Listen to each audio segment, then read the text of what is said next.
Am I the asshole for taking my children away from their grandparents after my husband died?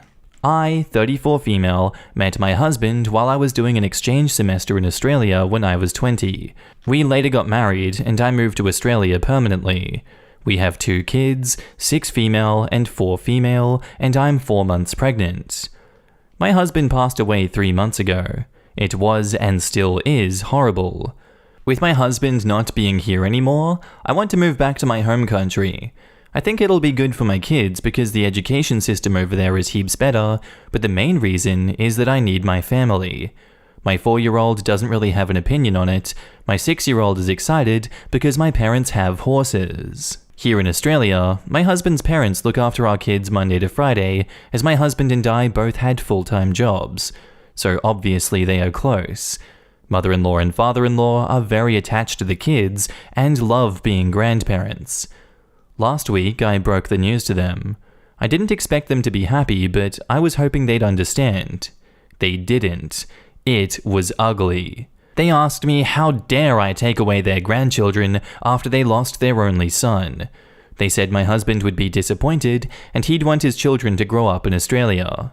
I had to leave because I couldn't handle the situation. I feel guilty because my husband did want to stay in Australia, but mainly because that's where we settled. I don't think that he'd be disappointed. I think he'd understand. But I feel so guilty, but also angry. I feel like it was cruel of mother-in-law and father-in-law to say what they said. I plan to come back to Australia regularly because I don't want to deprive my children of their heritage, and it has become my home over the years. Basically, is it wrong to move back home? Honestly, I'm gonna go not the asshole here, leaning on no assholes here. I don't think your grandparents are wrong for having the opinions that they have. And situations like this, I think, are expected to be ugly. The grandparents don't want to be isolated from the only family that they have left. I'm not aware of any other children the grandparents may have. This only mentions they lost their only son. It doesn't say if they had a daughter or not. But it appears that emotions are high. OP wants to go back to where they will have the most support and feel most welcome, and perhaps just detach themselves from the grief and loss of their partner back home in Australia. I wouldn't frame this as taking children away from their grandparents. I would frame this more as moving back to my own home country with my children. This is just a tragic situation that unfortunately does happen, and really the only right answer is the one that you think is best for yourself and your kids. So really, I think no assholes here. And now in the comments, no assholes here. These situations just come up when a loved one dies. You need your family, and they need theirs. I'm not going to call someone an asshole for reacting adversely during their grief, and I'm not going to call someone an asshole for wanting a support system. I completely agree with this. Just a sucky situation. Anyway, the grandparents could move too. If he's their only child, there wouldn't be other children keeping them in Australia. And OP replies, I don't think they can move. They only speak English, immigration policy won't allow it, and they pretty much live off Centrelink. But they're welcome to visit and will visit too. What's your home country? That's a pretty messed up immigration policy, and people try and say America has a restrictive immigration policy. Switzerland. I heard Switzerland is a tough country to get to immigrate to, but it's such a beautiful place. You're lucky to be a local. No assholes here. Everyone is grieving right now, and all of you have valid emotions. They lost their son, and now they're losing their grandchildren. You lost your husband, and now you're alone in a foreign land. Family therapy is definitely needed here, but I don't think anyone is the asshole. They are not losing their grandchildren. They are going to have a similar relationship to them as OP's parents have had until now, as long as they come to their senses and apologize for the awful way they chose to treat OP. Grandparents are not owed any relationship with grandchildren, especially not if they've lost that privilege with the sort of behavior that they have displayed. Considering that the grandparents have been watching the children from Monday through Friday every day, to say that they are not owed a relationship is wrong. And legally, it is not true if the grandparents have been such a consistent and stable force in the kids' lives. The mother also doesn't seem overly concerned on how the kids will handle being removed from their grandparents, who they see every day. No assholes here. Yeah, they are.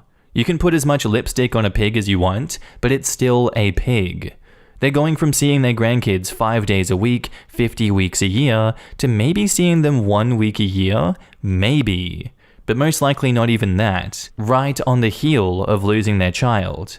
You have obviously never known someone who lost a child to be completely discounting their pain. You also obviously haven't ever seen the bond that grandparents can have with their grandchildren, especially ones they spend a lot of time with. It's a sucky situation all around. And now onto the update. It's been nearly 3 weeks since my last post. A lot has happened since. First off, we're back home in Switzerland. The kids are okay. As planned, we moved in with my family. The kids are bonding with their grandparents and cousins and the animals. They're set up for therapy, as am I. The events leading up to this. I went back to my in-laws to explain my side of the story. I told them again that we won't be coming back, but that right now I need to make sure that I can be a good mum to my kids. They were very understanding and asked if they could take the kids the next day. I agreed and dropped them off. However, pickup didn't go as planned. The kids weren't ready, and father-in-law told me that they decided that it would be best for everyone if they stayed with them for a while, as I was clearly unstable. There was screaming, tears, threats, and lots of ugly things were said. I called my lawyer, who told me to call the police. Luckily, it didn't come to that, and they gave me back the kids. But honestly, that was it for me. Trust gone. I booked flights for us and arranged what I could in such a limited time span. I told my in-laws that they had seriously hurt my trust and that I would need time to think about what this means for the future. They were allowed to say goodbye to the kids in person.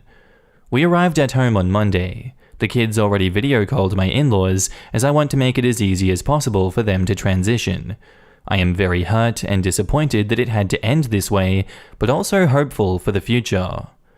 Right now, I'm enjoying getting pampered by my mum, who is very excited to be part of this pregnancy. In the future, I'll try and rekindle the relationship with my in-laws. And now in the comments, you now know what their plan was, to try and act as if you were mentally unstable and to take your kids from you, possibly sticking you in a psych ward to cement their position. I'd be frank with them and say you don't plan on going back now until you get over their complete betrayal and trying to kidnap your children. That you had thought they were going to make it easy to keep the kids in their lives, but they made sure that is not going to be an easy thing. You are now surrounded by the people you can trust, and I suggest staying there and healing until you feel like you want to go back to Australia. And OP replies, I'm afraid you're right. I just feel bad for my kids. Kids are resilient, and as long as you monitor those calls so the in-laws don't try and manipulate them, you should be good. The kids probably love being in a new country and will find it amazing and be too busy learning the language and trying new things to miss Australia too much. I'm in Sydney, Australia, and with the quarantine only just lifting, it's not much fun here right now. You would have experienced this while still here, so they already had a separation from their friends. This is just extending it. They can still get online and catch up with them.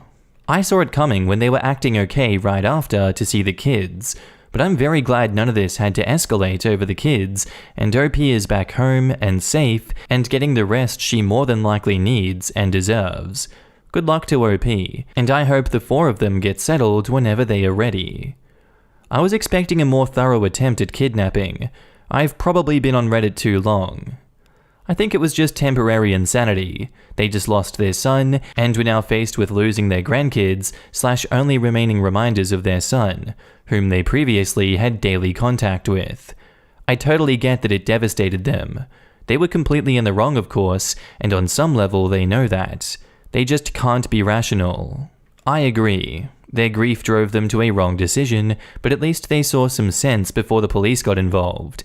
I feel very sorry for them, but I am glad that OP managed to leave the country with the kids. Her grief and healing is more important right now. This is why I wish everyone would be taught circle theory in regards to traumatic and massive life issues like this. The person who has to deal with the fallout the most, i.e. the wife here because she's pregnant and has small children, the person diagnosed with late-stage cancer, etc., goes in the center. The next circle are the people next closely affected, like the grandparents here. so on and so forth. Comfort and assistance goes in, venting and such goes out.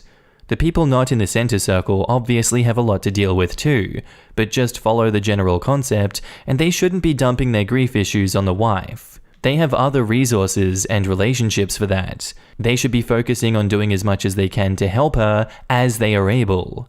Of course, when we're grieving, we don't often act rationally. I hope they eventually apologize and are able to earn trust back in time. Am I the asshole for losing my temper at my sister-in-law after she ruined the meal I made? So my sister-in-law, Ashley, is, for lack of a nicer word, obnoxious. She constantly does whatever she wants, even when you ask her not to. She thinks she's right above everyone else, even when she's dead wrong. And she's just got this very stereotypical baby sister attitude, where she acts like she can do whatever she wants, and nobody is allowed to be mad at her because she is baby. Yes, that is something she regularly says. My husband says she's the youngest of her family, so her acting that way is normal. But I pointed out that I'm the youngest of my family, and I have never acted that way. I don't like sister-in-law, but I've been polite and kept a peaceful relationship for my husband's sake. Until today. Today was the first time since 2019 that my husband or I have been able to see our small friend group in person. We all got our shots 2 months ago and decided to finally meet up for dinner. I cooked while our friends either pitched in ingredients, made appetizers, or brought wine. I made pasta ravioli by hand, which was hard. I made enough for me, Hubs, and our friends. But after they arrived and we all caught up while I was finishing the food, sister-in-law showed up. She let herself in and greeted everyone happily. They know her and said hi, but I subtly asked Hubs what she was doing there. Turns out, he'd mentioned the gathering to her, and he guessed she assumed she was invited. I told him to tell her to leave, because she can't just invite herself like this. He said that would be humiliating for her and asked if she could stay. I was annoyed, but agreed. Things were fine at the start. I had a few sips of wine to relax and was about to plate everyone's food at the kitchen island and bring it to them, but forgot parmesan, so went to get it. I then heard sister-in-law say she would help bring the food to the table. I said no thanks and to stay seated. My back was to her, and she said something I missed because of the loud clang of a pot hitting the floor. I heard everyone gasp and I closed my eyes. I knew what happened but didn't want to look. When I did, I just started crying. Hours of work splattered on the floor. Sister-in-law said that it was okay. It was just some pasta. I'll buy more. I lost it. I called her a stupid cow that ruined the entire dinner because she refuses to listen. She started boo-hooing, and I told her to shut up and leave. She ran out crying, and I sat down to cry too. Our friends consoled me, and Hubs tried to say that I went too far, but our friends told him that he was an asshole and sister-in-law was in the wrong. They helped clean and we ordered pizza, but after they left, Hubs and I were flooded with calls from his family saying I was a horrible spoiled brat who made their baby cry over some stupid food. Now I'm just crying and feeling like garbage. Did I go too far? I don't usually get so angry or curse. Am I the asshole? In my professional opinion, no. Sister-in-law deserved every second of that verbal beating. You literally told her to sit down, but she just couldn't help herself. She just had to disobey you and come up and help, and look what happened. Hours of work splattered on the floor. No apologies, just, oh, it's okay. It's just some pasta. I'll buy you more. Don't worry about tonight's dinner. I just ruined tonight's dinner. What are you so angry about? You're the asshole if you ask me. This is too much for me. I am going to send this sister-in-law flying into the basket of assholes. But for you, OP, you are not the asshole. I commend you for your actions here. And now in the comments, not the asshole. You reached your limit. Holy crap. How old is this baby? I would be more pissed at my husband. He should have never let her know and politely asked her to leave. Sorry, we have plans with old friends today, when she arrived. Honestly, it just sounds like you never liked her and resorted to name-calling immediately.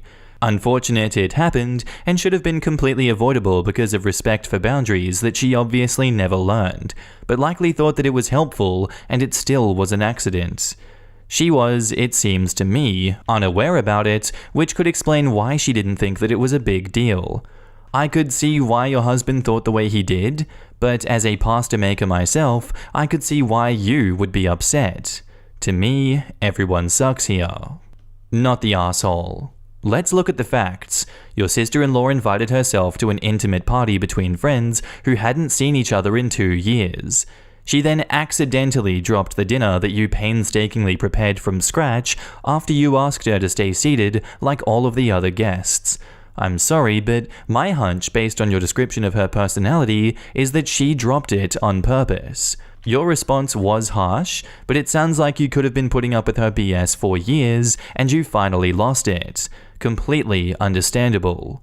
If you want to try to smooth things over, feel free to calmly sit the family down and explain that you were fed up with having to treat an adult like a spoiled child who can do whatever she wants without consequences. I'm assuming Ashley is an adult. But you are not the asshole here. I know how long it takes to make and stuff fresh ravioli. I'm sorry that all your hard work was ruined. And now back up to the post, we have an edit. Hubs says he understands that I'm upset the food was wasted, but he doesn't think my outburst was warranted and was actually kind of extreme.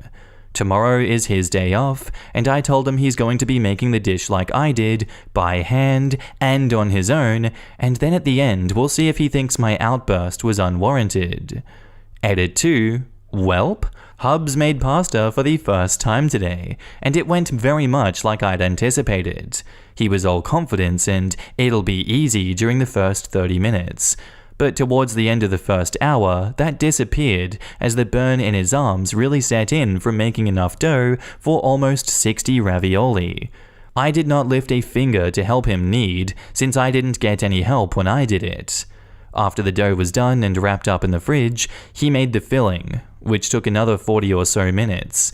When the dough was brought out, he had to start crafting the ravioli, all by hand after rolling the dough out. Lord, that went on for ages. Just rolling some dough out, cutting out squares, filling them, and putting the top on, rinse and repeat until the dough and filling was all gone. All in all, the entire process from start to finish for him on his own took a little over 4 hours. And that's with us not actually cooking any of the ravioli. Also, he didn't make any sauce or cook any shrimp for the ravioli to be served in or with. And also, he didn't prepare any salad to go with it. And when I told him this, that there was still some more to do, he almost started crying. He started saying sorry at the 1 hour mark and hasn't stopped apologizing since. We then had a long talk about his sister and the dinner that she ruined. The other times that she's pulled similar incidents, there's a lot, and how him and his family always let her get away with it. He says he knows how they treat her isn't normal, and he doesn't like it, but was raised to just go with the flow regarding Ashley. But he said that he's going to call her and tell her that we need some space from her for now. Update? Hubs just got a message from his cousin Ashley, laughing and bragging about intentionally spilling the pasta to teach me a lesson for being such a snobby cow. A handful of you all thought that she did it on purpose, but I didn't actually think she did until hearing her admit to it. I have never seen my husband this pissed off before. I don't know what's going to happen now. And now onto the update. Hi everyone, so much has happened since the pasta fiasco that I'd honestly completely forgotten about this account until this morning. So for the update, like I said, a lot has happened since then. I'll try to remember all of it, but be warned, I'm just going to put down everything as I remember it and try to make it in order. But it's been like 4 months, so I may not do it perfectly. Here goes. So sister-in-law bragged to her and Hub's cousin Brenda that she ruined the dinner on purpose. Hubs went to confront his family, sister-in-law denied everything till Hubs played the recording. Hubs banned sister-in-law from our house until she apologized to me, sincerely, and reimbursed us for all the wasted food. Sister-in-law went ballistic, sobbing and throwing a massive tantrum until mother-in-law tried calming her down and scolding Hubs for choosing some floozy over your blood family. Alright then, mother-in-law, you can go to hell for saying that one. Hubs apparently flipped and called out his family on their weird babying of sister-in-law, saying they'd made her into a spoiled monster. This just started a huge screaming match between all of them before Hubs said that he wasn't speaking to them for the foreseeable future before storming out. That's when he called me and told me to block all of his family, and before I could hang up, I started getting tons of calls and texts from all of them just saying the most hateful stuff to me. All of my socials, from my personal Insta to my work email, were bombarded with hate until I managed to block all of them, but it took weeks for them to all stop. The only people in Hub's family who weren't harassing us were his paternal grandparents, his maternal grandmother, a few of his cousins on both sides, and his paternal aunts and uncles. Actually, I think all of the hate was from his maternal side, though not all of them. After blocking them all, things were peaceful until a few weeks later, our friend's, Kelly's, car was vandalized really bad when she stayed at our house for the weekend. I'm talking the sides were keyed, all the tires were slashed, the windows were spray painted, and they even tore off the tag and shoved it down into the driver's side door where the windows slide down. We then checked the doorbell cam, and it was sister-in-law and brother-in-law. It seems they mistook Kelly's car for mine. I lent my car to my mum since hers needed new tires and I could use Hubs if needed, since both Kelly and my car are black. Needless to say, we called the cops, and Kelly pressed charges on both of them. Thankfully, the video evidence said that she was able to make a no-fault claim against Ashley, who had insurance, and Kelly got her repairs paid for, though barely. Sister-in-law and brother-in-law getting arrested caused a huge rift in Hub's family between those who don't think that it was necessary that they be arrested, most think that they should have just paid for the repairs out of pocket, and those who think that they got what was coming to them. Also, the arrest cost brother-in-law his job at a university. Hub's cousin Brenda, who was keeping us in the loop, told us that anyways. We didn't look into it. Brenda also informed us that during the whole family drama thing, it was revealed that Ashley is only their half-sister, according to the maternal grandmother anyways. Seems she verbally tore mother-in-law to pieces after mother-in-law insinuated that sister-in-law hadn't done anything to deserve this treatment.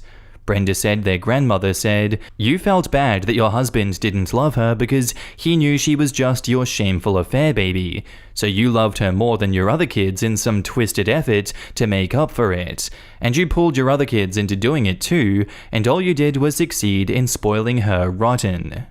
Brenda told us more, but that part is what really stuck in my mind. Honestly, hearing all of that was unbelievable for me. I had no idea this level of drama was buried in my husband's family. Then again, neither did he, and all of this snowballed from a ruined ravioli dinner. Hubs and I have decided to distance ourselves from this part of his family for now. After handing Kelly a copy of the video of sister-in-law and brother-in-law tearing up her car, we more or less washed our hands of dealing with them all. And I've been way less stressed lately. Hubs too, that we've both noticed. So, not a terrible end. Not sure who will see this update, but I'll be logging out of this account after a while since I think everything is mostly over. Thanks for reading, and extra thanks for everyone who sent me so many kind messages after my first post. It made me feel a lot better. And now in the comments, lol, grandmother destroyed them with that revelation. I feel like grandmother was like, wait, that was genuine homemade ravioli straight from scratch spilled on the floor on purpose. I don't care if you're my blood, I go scorched earth on your asses and make sure none of you live this crap down ever again with the only truth bomb. Edit, that's not including, don't call your daughter-in-law a floozy when your youngest child isn't even your husband's child due to you cheating on him, and said that golden child / trash and her equally trash husband damaged a car that they thought was OP, and all of you are just okay with that. F that, I'm taking no secrets to the grave. It always amazes me how some people can hear a story about an argument involving a relative, and you call the other person to yell at them. I hate calling strangers and starting arguments. Doing it in real life with people you barely know? Wild confidence. I guess it's the confidence fueled by the need to be mean to people. I mean, they must all have known how sister-in-law usually acted, but they took a side and decided to act. I don't like telling actual evil people off, but someone who got into an argument about food? No. I just gossip behind their back, like a good Swede should. When I was a teenager, I was 100% mum's flying monkey. You just can't make sense of insanity because it hasn't been normalized for you and it's all you've ever known. Every time I start reading this, I think, I'll make pasta this weekend. Then it gets to the bit where her husband is crying and I think, oh yeah, that's why I don't make pasta. I'll just buy it. Our next post is titled, Am I the asshole for wanting to cancel my boyfriend's birthday party because he complained about dinner last night? So my 22 female, boyfriend, 20 male, had about 6 friends over last night for his birthday. And I cooked dinner for everyone. I love cooking, so I was happy to do it. I took a half day at work and was able to start cooking at around noon, and didn't get done till about 6:30. In between cooking, I was able to clean the house and tidy up so that everything looked nice for when his friends showed up, which was at about 5:30 p.m. So I'm cooking, and him and all his friends were on the back patio drinking beers and having a good time. All was well, everyone was happy. After everyone ate and then left, my boyfriend seemed less than happy and went to our room. So I finished cleaning the kitchen, shut off the lights, got ready for bed, and finally laid down. Mind you, by this time, I had been on my feet from 7 a.m. to 10 p.m., so I was exhausted. I had, however, promised my boyfriend a back rub for his birthday, so after about a 30-minute back rub, I laid down on my back and started to drift to sleep. My boyfriend then wakes me from my almost sleep and then asks if I'm mad at him. I replied no, I'm just tired, so he asked again. I then sat up and reassured him that I wasn't upset, I was just exhausted because I'd been on my feet since 6 a.m., and that just because I'm not being super affectionate doesn't mean that I'm mad. He interrupted me while I was talking to him and says verbatim, "That's all I wanted today though, was just some love and attention, and you weren't giving me that at all." Shocked at this, considering I had taken time off work, spent hours cleaning the whole house, and cooked a full meal for not only him but also his friends that included dishes such as sweet pulled pork sandwiches, smoked herb chicken, maple bourbon sweet potatoes, sweet Jesus, that sounds good, cornbread casserole, balsamic Brussels sprouts, raspberry pasta salad, and homemade blueberry muffins for dessert. Like I said, I love cooking. I am pissed at the comment, and I was supposed to cook a second dinner on Saturday for an even larger group of friends. But now, I don't want to. I feel unappreciated. Am I the asshole for not wanting to cook a second dinner party? Extra info, I should mention that my boyfriend has severe stomach issues, so almost everything he eats has to be homemade. That's why we didn't just order pizza or something. And 2, he asked me to cook dinner for him and his friends for his birthday. There's a lot to unpack in this situation from my perspective, but for me I just don't understand why he didn't help you at all throughout the day. It seems like he left you to do everything for his birthday. If that's the dynamic for you guys and you're happy with that, then that's cool, but if that's not the dynamic normally, then I feel like there is something seriously lacking here. As well, I don't know what your dynamic is like, but he did wake you up after a 30-minute back rub. Just seems to me that he wanted sex. Nothing wrong with wanting sex, but if you're exhausted, you've been on your feet all day, you've just given a back rub and you want to go to bed, it's okay to say no to sex in these instances. Just go to bed, let your partner sleep, bring it up in the morning maybe. But to be salty and mad and petty after all they've done for you, that's unacceptable in my opinion. I'm going not the asshole for this one. I believe that his reaction and his unwillingness to help throughout this and then to expect you to do all the work for a second dinner makes him an asshole. And now in the comments, no assholes here. This is a perfect example of love language. You were showing your love and affection through an act of cooking. He wanted to spend time with you. Nobody is right or wrong here. Just a lack of communication. Would he have been just as happy with some pizza and beer with you actually being present? You being mad is on you, not him. Or husband felt that he was just entitled to a blowjob on his birthday, on top of OP preparing massive dinners 2 nights in a row. I'm far from the most conscientious boyfriend, but I feel like old boy was already pushing his luck, expecting his girlfriend to cook all day and clean up, while he just lounged in bed, much less do it all again the next day. Info: did he ask you to cook for everyone, or was it your idea? Because from his comments at night, it sounds like he would have preferred to just spend time with you instead of having you be in the kitchen all day. And OP replies, he asked me to cook the dinners. He wanted to have his friends over on his birthday and on Saturday, and asked that I cook both.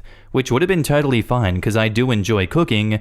I'm just upset that it feels like I'm being asked for more and more and more. This man wants his mum and not a partner. OP, it's up to you if it's worth talking this out with him, but as you get older, you realize how important your time is. You spent a whole day working and then working more for free. If what you do with your time makes you happy, then it's worth it, but if the people you spend your time with and energy on can't appreciate it, then it's not worth it. You didn't do anything wrong, you're not the asshole, and I hope you can see that from everyone's comments, being angry and sad is 100% justified in this situation. And now onto the update. Thank you so much for all the comments and suggestions. They really opened a door in our relationship. There were many more problems, obviously, that we hadn't spoken about, and this is exactly what we needed. He apologized for what he said and explained that's nowhere near what he meant, and he can definitely see how crappy of a thing it was to say. He is very appreciative of my cooking and loves the effort that I put in, and in his honesty, he admitted that although yes he wanted a dinner, he didn't want me in the kitchen all day, and he was sorry that we didn't communicate better on that. It really was a giant miscommunication between the both of us, I guess. He wanted his friends over for dinner, but when I started to go gourmet in the shopping list, he said he didn't want to bum me out by telling me he didn't want the dinner to be that fancy. So instead, he just kept saying how excited he was.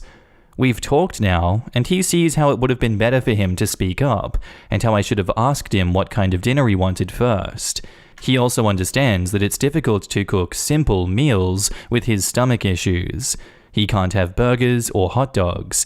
He can't have store-bought pasta and potato salad or anything like that. No dairy, no eggs is one of the big sensitivities.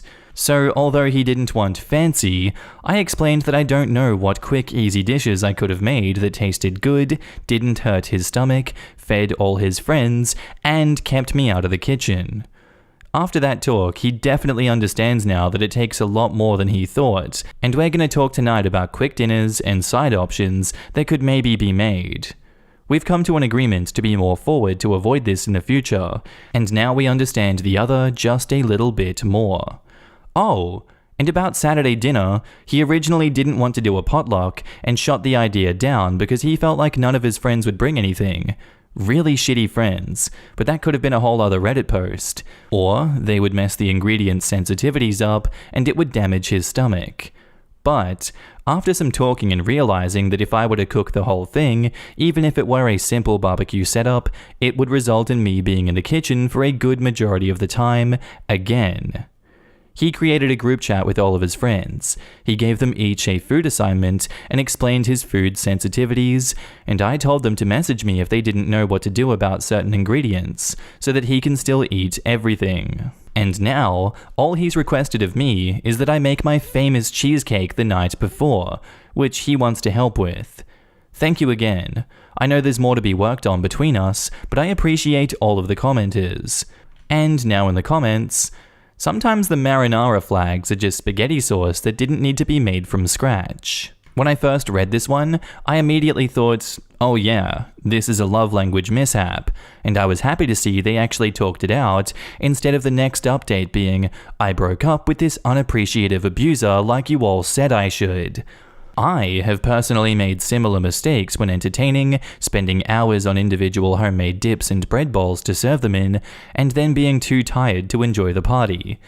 I love to cook, but I also have to think about what the best use of my time and energy is.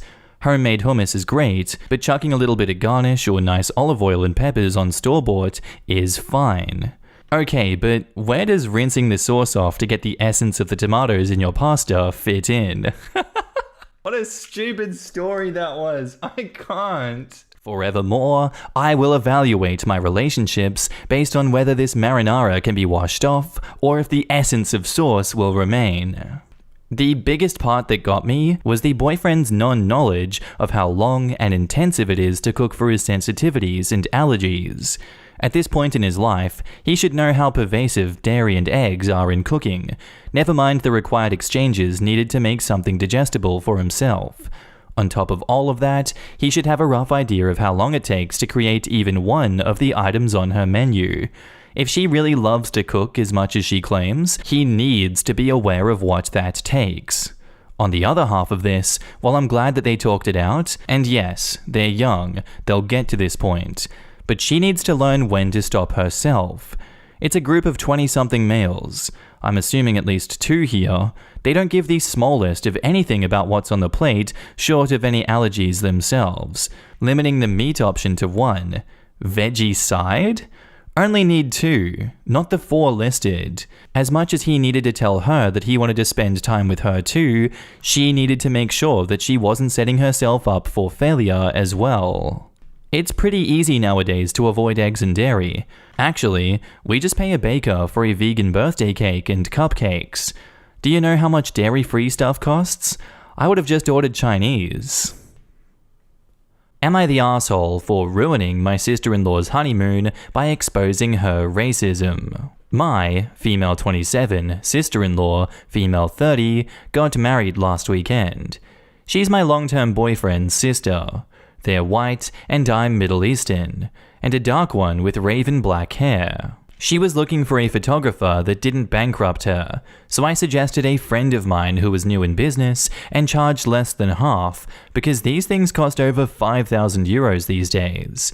She was excited, and I set up a group chat with her and my photographer friend.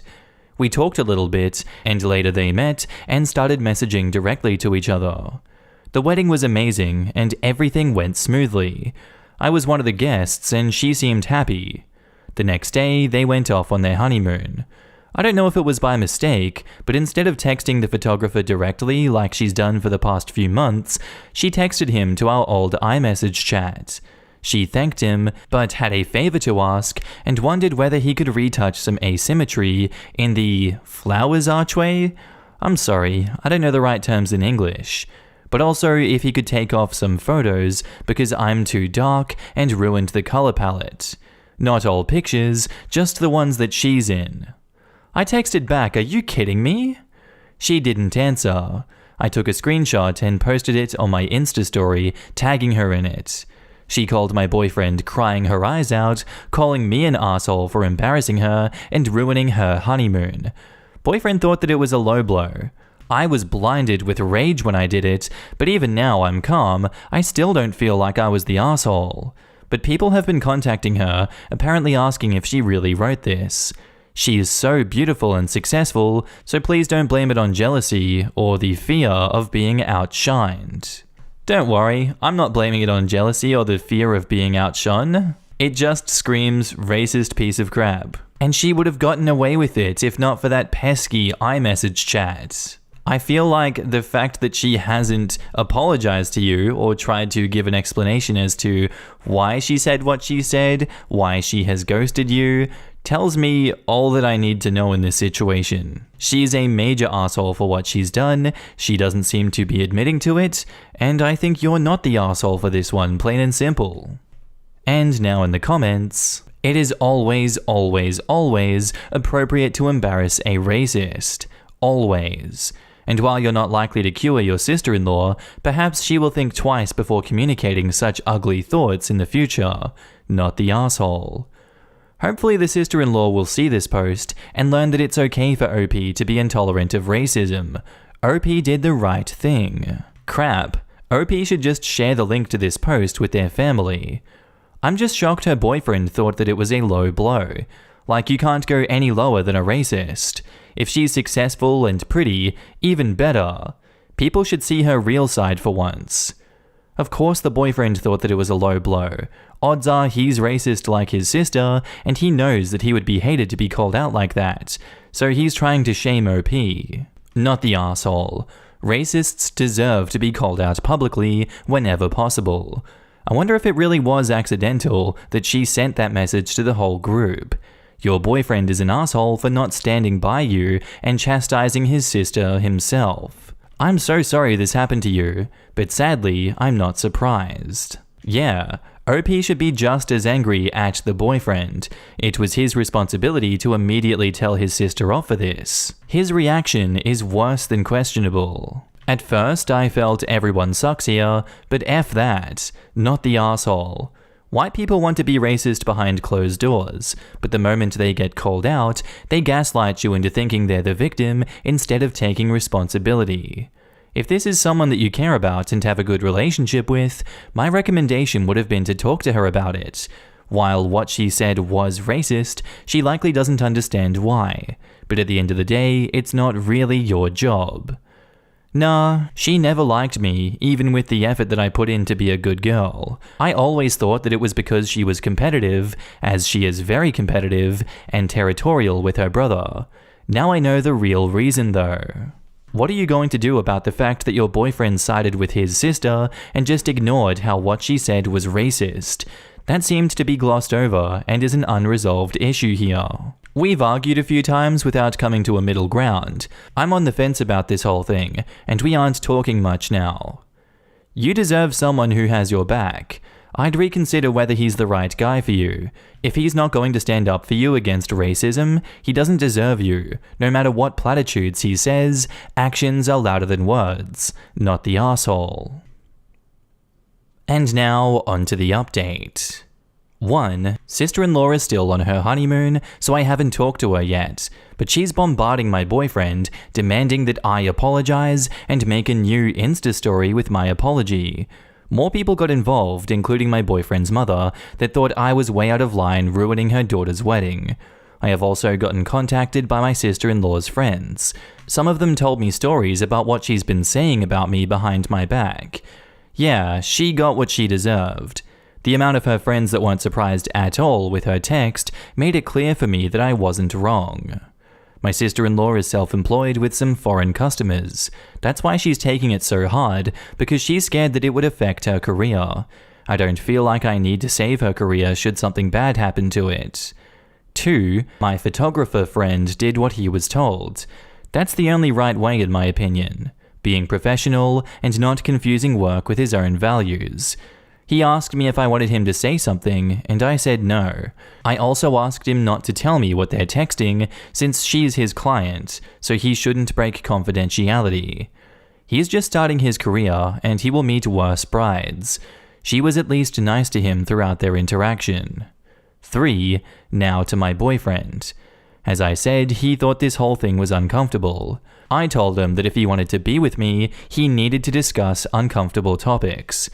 He opened up, and it was actually deeper than this. This has happened before. His uncle is very rich, and for his 60th birthday, he had a very big party. As a thank you, we received thank you cards with our pictures on it professionally taken. I remember this picture because his uncle had a red carpet moment when guests were photographed upon their arrival. Later, we went to my boyfriend's mother to see the rest of the photos, and I wasn't in any of them.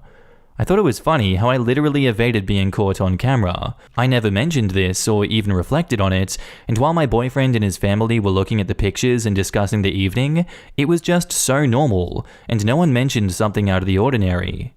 Today, he told me that I was photoshopped off the pictures. Everyone in his family knew it, but me. At the time, they just thought the uncle could choose whoever he wanted to have in his pictures, and they moved on. But you all kept it from me. Yes. So you must have thought that it was hurtful. I did. I asked my family not to tell you. And we continued going to that uncle, celebrated some Christmases, Easters, and vacations with him. Silence. You didn't feel offended on my behalf? Silence. And now you think it's okay that your sister is doing the same? I didn't think of it that way. I know my sister. She is not a racist. If it wasn't racist, why is she feeling embarrassed now? Silence. You think what she did was alright? Of course not. Will you just stand and watch when this happens to our children? Of course not. Now, I know my boyfriend very well. He's very kind, and I never felt he was racist in any way. I know he's not stupid and is aware of these things, which makes it worse, because it just means he doesn't care enough. I asked him why he didn't care enough, and he said he was so sorry, but he knows me to be a strong girl that never lets these petty things affect her. He's right. I normally ignore 99% of the racism and microaggressions that I face in my life, and even laugh at the ignorance. We even discussed this before. But does being strong mean that people are entitled to try to hurt me, because I usually don't let them? Does it mean that I wouldn't appreciate to feel the support of my boyfriend having my back? Don't strong women deserve being supported by their loved ones and feeling safe and loved? He couldn't answer this. I told him that I never want his sister in my life again, or his uncle, and probably not his mother either, if she still wants me to apologize. I don't want to surround myself with people like them, and especially when I have children. I asked him if he's willing to live like that. I asked him not to answer me now, and to think about it.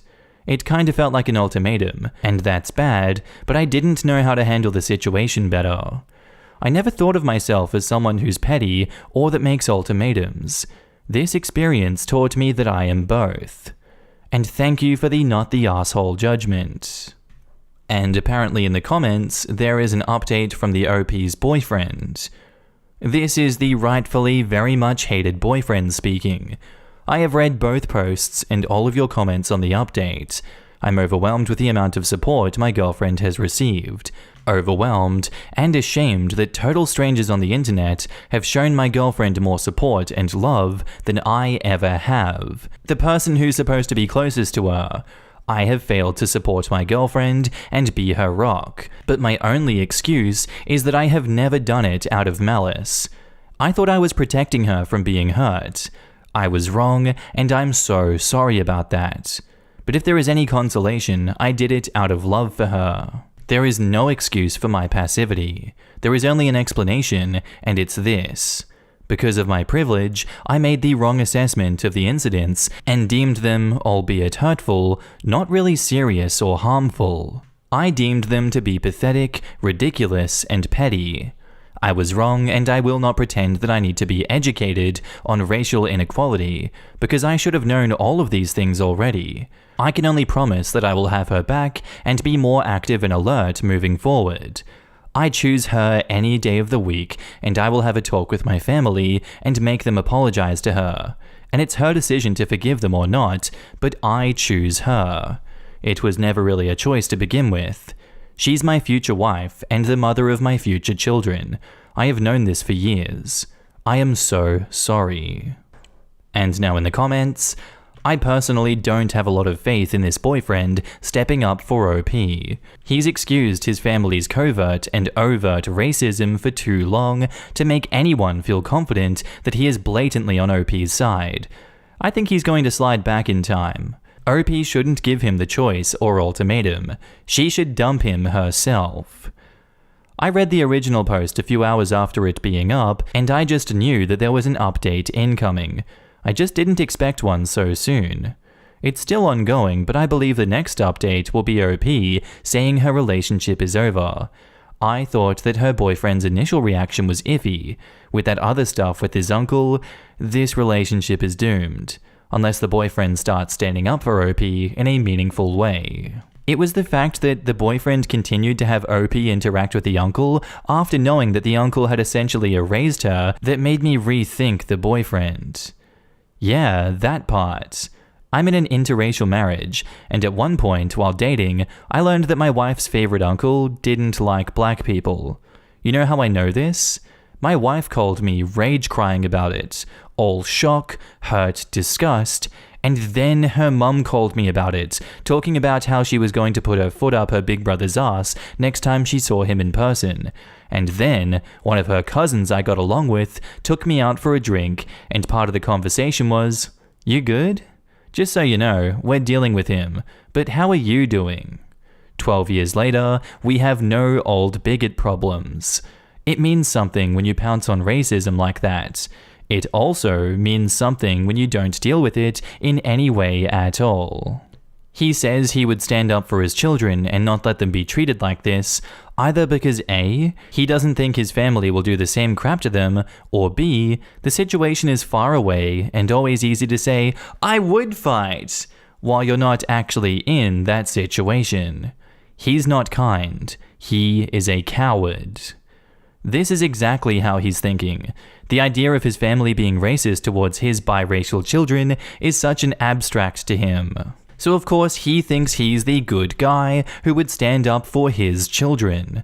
The truth is that he literally has that opportunity right now to stand up for his significant other, and he chickened out. He's proven that he is not up to the task. He just hasn't accepted it.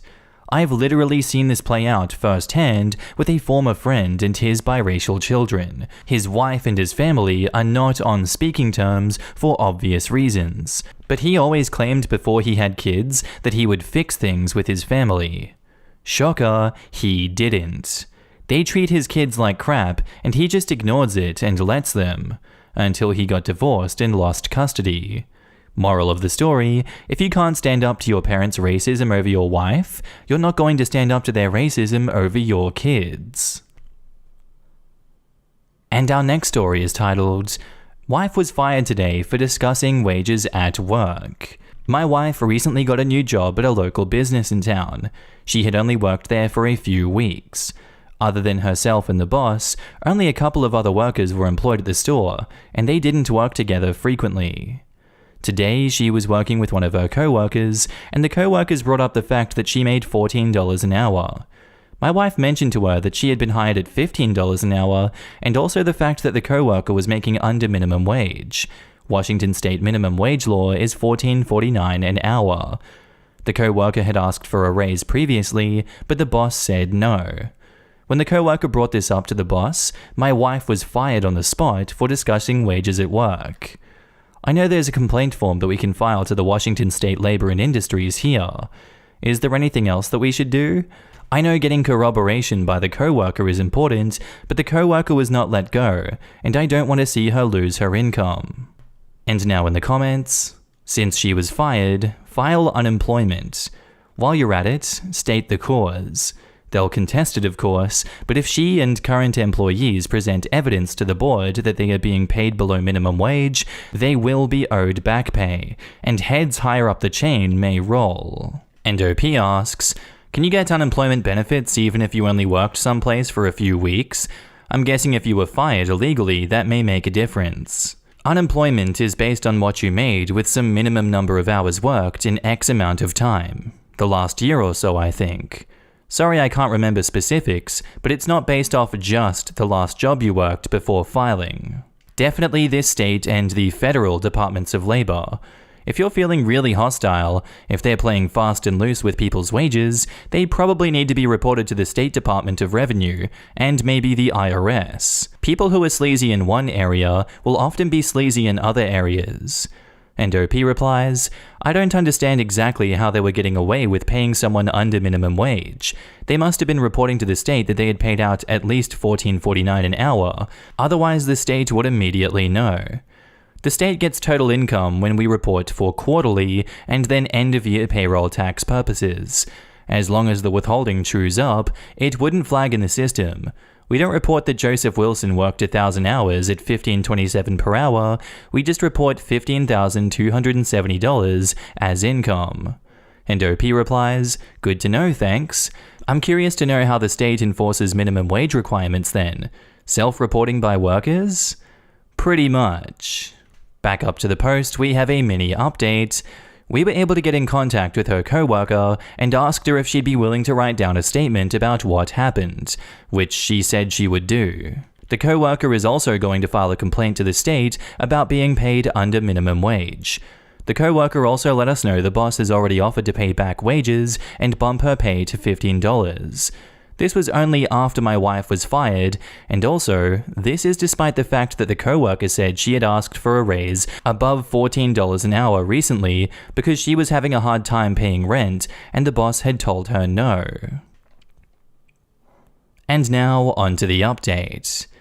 So after my wife was fired, we immediately filed a wrongful termination claim with our state's L&I, Department of Labor and Industries. Also, we sent a letter to the employer asking for the exact reason for termination, which is required for employers to provide within 10 business days of receiving notice. The letter we got back was 2 entire sentences, and the only reason they provided was, she was not a good fit, with no other elaboration. My guess is that this isn't sufficient to meet the requirements of notification under the state law, otherwise the law is completely pointless. However, I haven't looked too deeply into that yet. After we made the claim to L&I, the employer had an attorney write up a statement full of lies and falsehoods, where they tried to claim to L&I that my wife was let go for a different reason. The employer must have recovered from amnesia after their previous letter to us, saying she was not a good fit, because in the letter to L&I, they seem to have finally remembered a reason why she was let go. However, their story did not add up, and we were able to explain this to the L&I caseworker in a point-by-point summary of the facts. The co-worker, who had quit shortly after the incident, was able to repudiate a number of the points in their story, not the least of which was definitive proof that she was being paid below minimum wage. The employer tried to claim that the payroll company was at fault for those wage issues, which was pretty infuriating considering the co-worker had explicitly asked for a raise months after the minimum wage hike, and was told no. The co-worker was also not being given sick leave pay, another requirement by the state, but I guess the payroll company must have messed that up too. It seems like the L&I caseworker didn't buy their BS either, because a few days ago, we were notified that they concluded the former employer was in violation of the state's wage discussion and retaliation laws. The next step is to see if we can come to an agreement on how to resolve this matter before legal action, which would be preferable. We did not do this for money, but employers need to be held accountable for their actions, so we're going to seek compensation. My wife has been a bit hesitant because she felt humiliated by the entire situation and doesn't want to be in the same room as her former boss. But if people don't stand up for themselves, then nothing will ever change.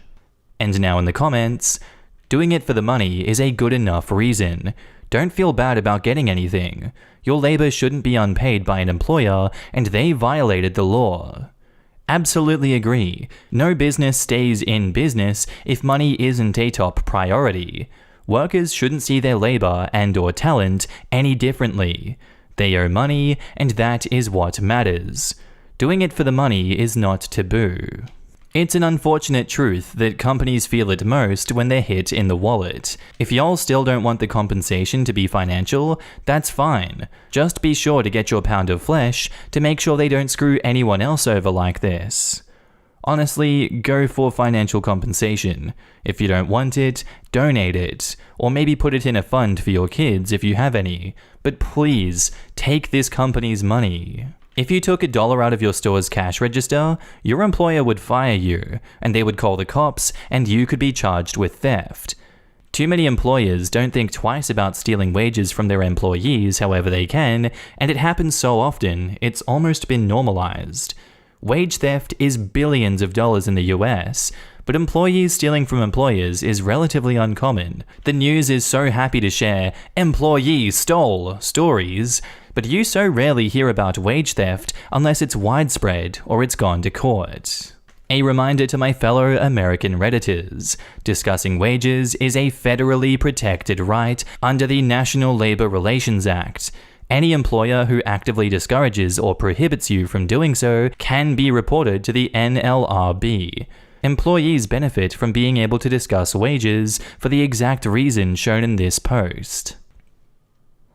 I found out my significant other of 3 years is talking to someone else. A little bit of backstory. Significant other and I have been together for 4 years, and about 2 years ago when the Rona hit, I moved in with him as we both lost our respective jobs and needed to save a bit from gas and utilities. Since then, I've found a new office job, and my significant other takes some odd jobs online, but he basically stays at home most of the time. Significant other has always been on the controlling side. He wanted me to cut all my male friends from my life. Hindsight is 20/20, I know, but in his defense, he also cut all contact with women, or at least to my knowledge. My significant other has always been very adamant that he doesn't condone cheating, and even if someone else in his life was a cheater, he would cut them out of his life too. The relationship has had its ups and downs. We've had a fair share of arguments, and a few months ago, we hit a rough patch. But recently, things were looking okay for a while, or so I thought. My significant other has been quite guarded with his phone lately, including hiding it if I look over his shoulder. He has never done this before, and it's very much not like him. I am very open with my personal tech items. He's always welcome to look through my phone and laptop because I have nothing to hide. We even know each other's phone passwords. My gut feeling kept telling me that something was wrong, so when I got up for work this morning while he was still sleeping, I admit I shouldn't have done what I did. I took his phone from the nightstand and checked out his conversations. He's been chatting with a girl that he met online, 25, female maybe? I only skipped through the last few messages as I didn't want him to wake up and catch me snooping, but they've been texting back and forth every day while I was at work and sending each other nudes. I was so shook and disgusted. I don't know when it all started, but I assume it has been at least a month because that's when I first noticed the suspicious phone guarding behavior. Honestly, no matter how much I look for a solution, there is no coming back from this. I know I have to leave. I didn't confront him yet because I don't want him to try and persuade me to stay or spin it that it's my fault. I also don't believe in closure, so there's really no use in telling him that I know. Here is where I need advice. I have a place to move to, and I have to move all my stuff. I don't want to have him damage my stuff to spite me or something. He has a history of throwing my possessions when angry, so I'll have people come help me move when he's not in the house. We have separate finances, so that's not an issue. The problem is, we have a dog. I adopted him with his approval when I moved in with him. I'm saying it's technically my dog, since I do 90% of the dog activities. He rarely takes him out, and I buy all the dog toys and dog food. Basically, he's the fun parent that gets only pets and hugs. I know he loves the dog and the dog loves him, but I don't think he'd be able to take care of him and get up at 6 a.m. to walk him. My baby is also too used to the house and us, and he'll probably be stressed out if I move him. Should I take the dog with me without telling the soon-to-be ex, or should I leave the dog with him? Another thing I need advice for is should I leave him a note or a message with any explanation? Any advice is appreciated. This just sounds like your classic case of slow creep abuse. Making sure you have no male friends, cutting you off from all those people that could help you out in a situation like this, and then him saying he has no female friends, and therefore, it's reciprocal. You've discovered the cheating because he's done a very bad job of hiding his actions. It seems like he's trying to have his cake and eat it too, and that's not on. If he's only the fun parent to this dog, I see no reason that you can't just take the dog and leave and be done with this guy. Obviously, in a lot of cases, that is easier said than done, but I see no reason to stay. And I see no reason to give him an excuse for why you're going. If it were me, I'd take the dog, I'd disappear, I'd block him and cut off as many options as possible for him to contact me, if you get my drift. And now in the comments, take the dog. He won't take care of it. Leave, take the dog, and then text or email him, and then block him. Don't let him know your new address. Best of luck. And OP replies, thanks a lot, I'll need it. The problem is, while he won't know my new address, he still knows where I work, and it's a small office with no guards. I'm really hoping he doesn't come to make a scene. If he shows up, call 911 immediately. Even in a small office, there will be someone else around. I'm hoping for the best for you. And OP replies, yeah, I guess I'll have to fill in my colleagues a bit, something that I was trying to avoid. Thank you so much for the kind words. I'm about to uproot my and my fur baby's life, and I really appreciate the support. Take the dog. If it's legally yours, take it and go. Leave a note if you want. The dog doesn't know what's best for it. Your dog would probably eat literal wood given the chance and roll in crap. So don't let the dog's emotional response dictate it. because if he's a lazy dog parent with you there, he will be a toxic dog parent when you're gone. Thank God y'all aren't married yet. If he's throwing your stuff away while y'all are dating, that's gonna progress to physical abuse when you're married and he sees you as officially his. Disappear. Don't leave a note, don't leave a phone number or new address, take the effing dog. Just vanish.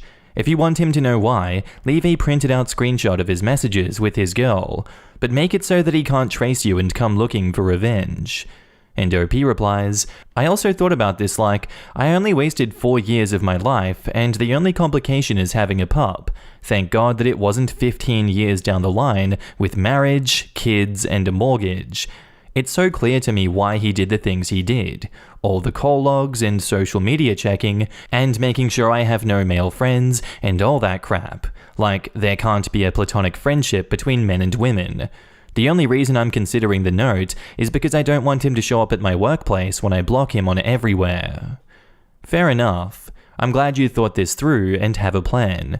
If you haven't already, you might also want to let family and friends know the situation so they won't help him if he decides to come looking for you. And now, onto the update. First, I'd like to thank everyone who commented on my previous post. It really helped put things in perspective for me. A few people asked for an update. It will be a lengthy one, so brace yourselves. One particular comment stuck out to me, that my pet doesn't know what's best for them, and they could roll in literal crap and be happy, which really solidified my decision. As a preface, I'd like to apologize.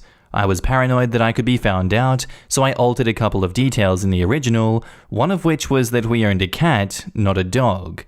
However, I was still doing 90% of the caring for the cat. After reading all the comments and making the decision to take the cat, I called my best friend, her boyfriend, and my parents to tell them that I'm breaking up and discuss logistics. I also told them not to mention anything in writing on the off chances that significant other sees the messages. It took me quite some time to put everything in motion, 3 weeks to be precise, in which time I was doing my best to act like everything was okay while secretly moving some of my stuff to my parents' place to ease the final load. Finally, last Friday morning, my best friend, her boyfriend, and my dad came over. We loaded up everything on my father's truck and left. The whole ordeal took 1.5 hours. I was honestly amazed how much stuff I managed to accumulate for just 2 years. I took everything that I paid for out of my pocket, including a monitor and a headset that I lent him due to his equipment breaking, and he never bought new ones. The only thing that I left was a queen-size bed that I bought shortly after moving in. I also made sure to log into my ex's World of Warcraft account to cancel his subscription, which was paid for from my bank account. This guy can't even pay for his own WoW sub? Yikes. I then left a note on his desk that basically said, "Do not panic, you have not been robbed. I just took all my stuff and left. I'm taking the cat with me because I don't trust you to take care of her properly. Do not call me, my friends, or my family. We've already had the talk, so there is nothing else to say. Have a nice life, your ex." I didn't tell him that I know about the cheating because at this point it was irrelevant. In retrospect, it was just the last straw on top of many other problems, but hindsight is always 20/20. I blocked his number and I never looked back. Sure enough, he messaged me on WhatsApp as soon as he came back to the empty flat. The gist of the messages was so that he could have done it the civil way. Lamau? And why did I take the cat this way? We raised her together and he loved her. He also tried to call 3 times, but gave up soon after. I then blocked him on WhatsApp as well. The next few days were pretty uneventful.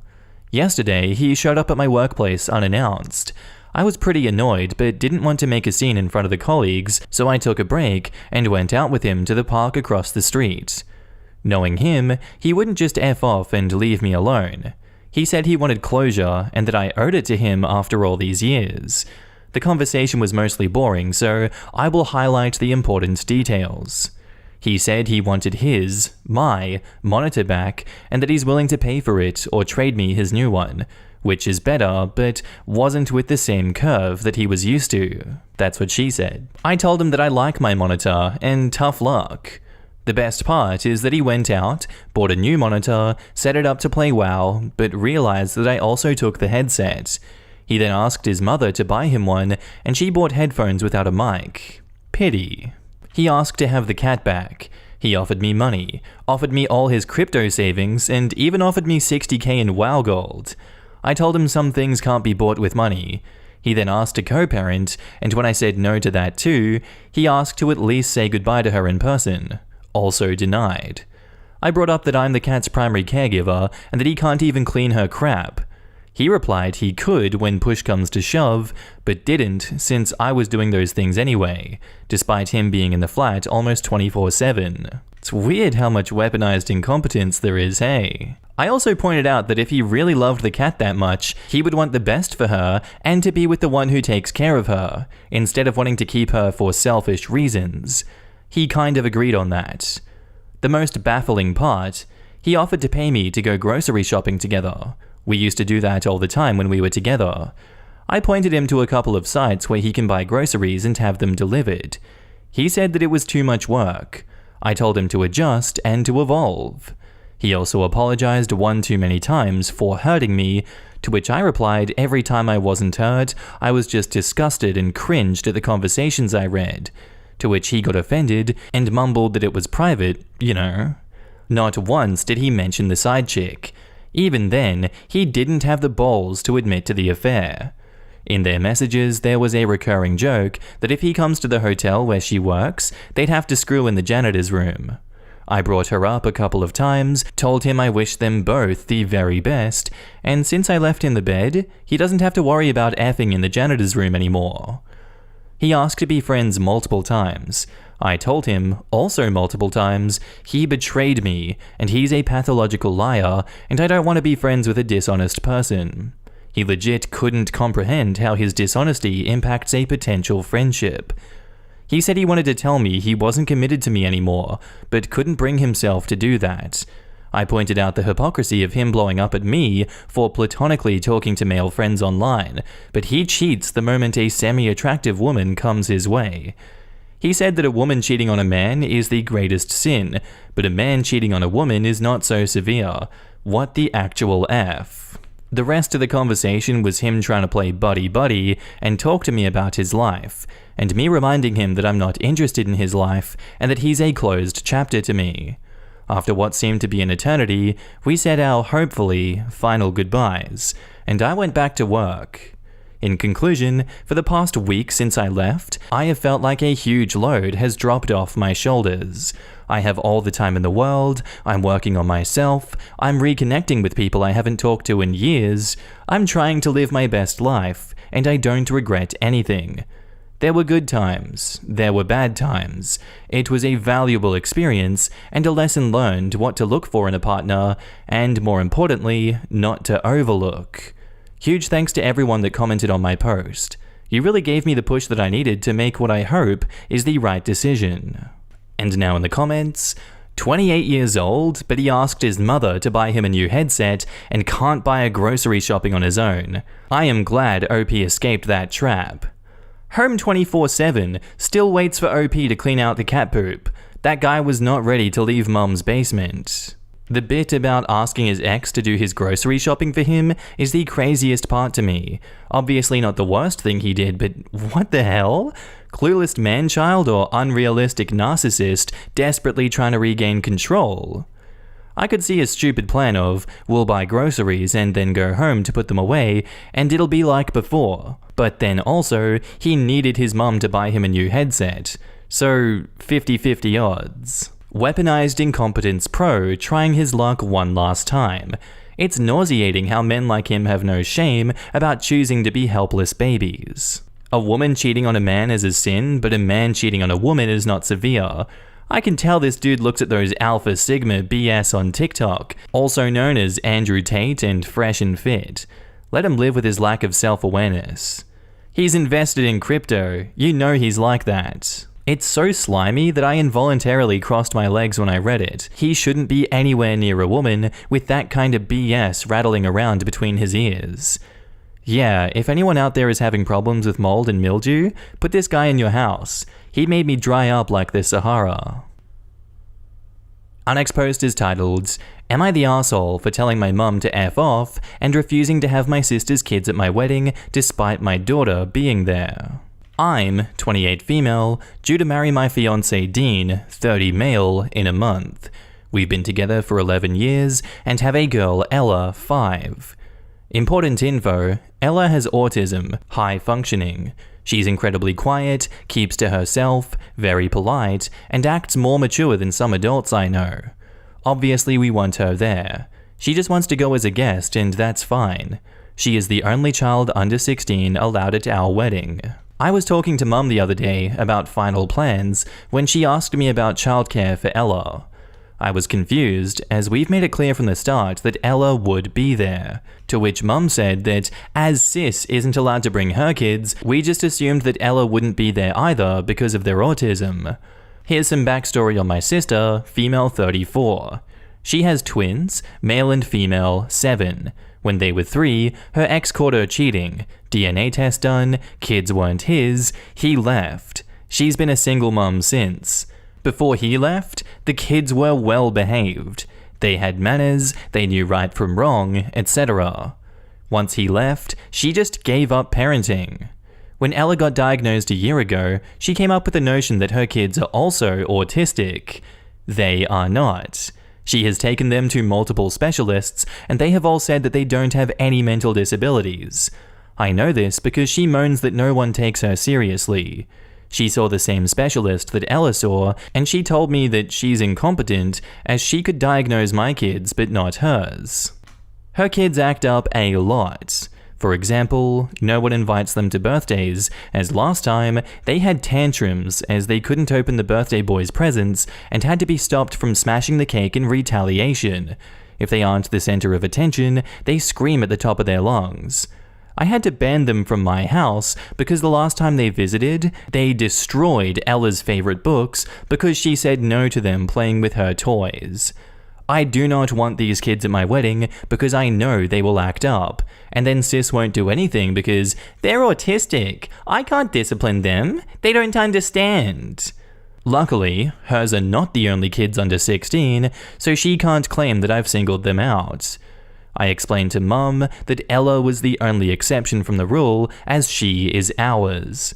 She suggested that maybe it's best that Ella stays home so my sister's kids won't feel left out.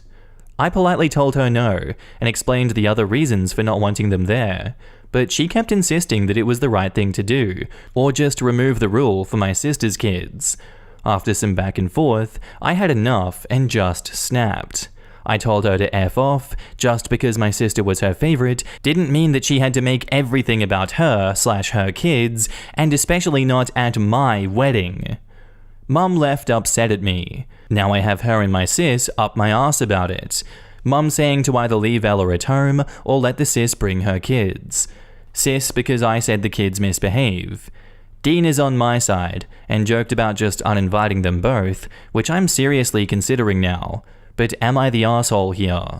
I don't think you're the asshole in this situation. I think it's quite clear that there is favoritism from the mum side, and that Ella is just a terrible parent. I feel like Dean has the right idea here, and I seriously would consider not inviting either of them if they're going to continue to be at you for this. You've said no, you've stated your reasons why, you have set firm boundaries, and they're both intent to break through those boundaries. It's not your fault that Ella is a negligent parent and is doing her kids a disservice. How she parents her kids is completely up to her, as much as I disagree with it. And just, if it were me in this situation, if I were in your shoes, I have a sour taste in my mouth, I would just ban them from it entirely. But that's up to you. I don't think you're the asshole here, I think they're both assholes for what they're doing.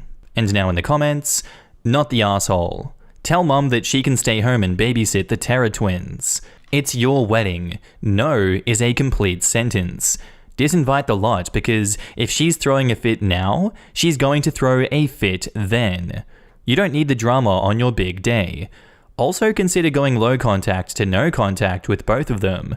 Your sister is obviously morally bankrupt and a bad influence all around. Mum is an enabler and you don't need that in your life. I guarantee that Sis is going to show up with the twins, just because. And also, she likely can't find a sitter for those two terrors. OP needs to have security at the door to keep them out. Sis will try to bring them no matter what you say. I would uninvite both of them, not the asshole. OP replies, Dean has said that may end up happening. He suggested getting security in case she does, so they can just turn her away, which I probably will at this point. I can see why you're marrying him. He's a smart cookie. Also, consider setting passwords for your vendors if you think they might try and sabotage your wedding in revenge. We've seen too many posts here about relatives messing with the vendors. Let me see if I understand this correctly. Your wedding, your daughter. No, not the asshole. And if anyone else cannot understand the connection, maybe they shouldn't come to the wedding. Congrats on your family. Your fiancé and daughter sound lovely. And OP says, something I wasn't able to add in the post due to length, but one of the reasons Mum is insisting on possibly leaving Ella at home is because she's not acting as a flower girl, so she's not got an important role there. She'd be better off at home. But the thing is, she does have a special job. She's going to be sat in the front row closest to us, holding my father's photo. He passed away late last year, and I was devastated as I was very much a daddy's girl. He and Ella were also incredibly close, and she's so excited to have that one job to be close to her granddad in a way. It's why I'm even more angry and snappy at my mum over this. And now onto the update. So both I and Dean have been going through all the comments, or at least as many as we could. There have been so many. We've decided against letting either my mum or sis come to the wedding. I made sure to message the venue, and all my vendors are setting a password that only we know, and will be looking into hiring security for the day. Luckily, the way the venue is set out means it'll be impossible for them to possibly sneak in, and it'll be made clear to security who to look out for. Now on to Mum. Oh boy, to say she blew up is an understatement. She actually came over this morning again to try and force me to make either choice, and I calmly made her aware that I am rescinding both of their invitations as I cannot trust them. At first, she didn't seem to believe me, but when I stuck to my guns, she started shouting at me that I was a cruel, heartless, I'm playing favorites with my own kid? Of course she's my favorite and I'm gonna choose her. I was the worst daughter ever, and if that's how I was going to be, then I can pretend I didn't have a mum anymore. I'll be honest, I thought hearing that would hurt, but surprisingly it didn't. I just shrugged and said fine, I'll pretend I don't have a sister either. Goodbye. I've never seen my mum speechless, so I just steered her to the front door, gave her a small shove out, and closed the door before she could retaliate. She did bang on the door for a bit, but I refused to answer, and she gave up. I have now blocked both her and my sister on everything, as well as made a post explaining what's been going on to everyone close to me on Facebook. Luckily, most of them also don't like my sister, so I shouldn't get any pushback from that. Once we have the wedding, I'll give an update. If anything interesting happens, and there's one to give, obviously. But thank you everyone for the words of encouragement. And now in the comments, quote, they're autistic, I can't discipline them. They don't understand. Oh, as an autistic person, this crap infuriates me. Ditto. F that, you just can't be bothered to learn and adjust. Of course, that's ignoring the fact her kids aren't even autistic, and she's saying bad behavior equals autistic. Oof.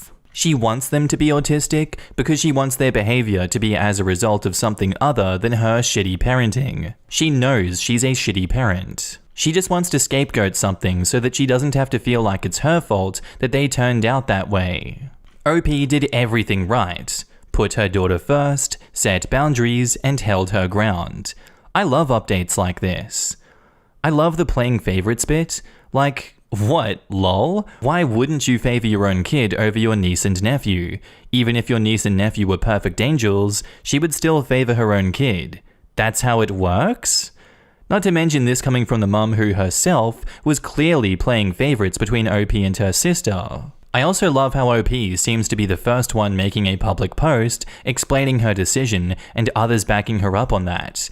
So her sister and mum weren't able to shift the narrative of that story for their benefit and gather the masses to trash her online, like how it usually goes in these stories. Call me petty, but making it public is often necessary because of that, and based on her sister's reputation, it didn't come as a surprise for the others. Wishing OP a nice wedding. A mutual friend propositioned my newlywed wife for sex and an affair. What's the best way to respond? So my wife is a bombshell 10 out of 10, but more than that, she's an amazing woman, compassionate, funny, caring, loyal, and badass. And some of her friendly qualities are often mistaken as flirting or expressing interest. So with a heavy heart, she is now much more guarded when conversing with strangers. With old friends, she is her usual friendly self as they know her. But alas, now one incident has caused her to pull back from interacting freely with friends too. So we just got married last week, and on Sunday night, we hosted a small dinner for a few of our close friends. Now, one of those close friends has had a crush on my wife for a while now. Nothing serious, but she knew and told me immediately, and then cut all unnecessary communication with him. That sucked for her, because his wife is a good friend of my wife, and because of his obvious crush, they couldn't meet as often. We thought that he would get over it, but on Sunday night, he cornered my wife for 5 minutes and delivered his love speech about how he had to have her, and now he couldn't sleep knowing that she's married to me, how true love knows no bounds or rules, love can't be constrained, and it should be free, and so on and so forth. She immediately came and told me, but we didn't make a scene, as there were other friends there too. Now she is royally pissed and wants to expose him to all our friend group, as he might have done the same thing to others too, or he might in the future. I'm of the opinion that we should cut contact with him, but don't do anything more than that. What's the best way forward? Personally, I'm torn between exposing him publicly to everyone or just telling his wife and letting her kind of deal with this situation, obviously with your advice and your help. Kind of just depends on how much you value your relationship with this person and how you think everyone will react to this news. Though me personally, I would name and shame him publicly. I don't think it's acceptable to let that behavior pass, and I think you need to be publicly shamed for that because that's disgusting. If it leads to him being outcast in this friend group, then so be it. That shouldn't be something that's accepted or swept under the rug. So that's my advice.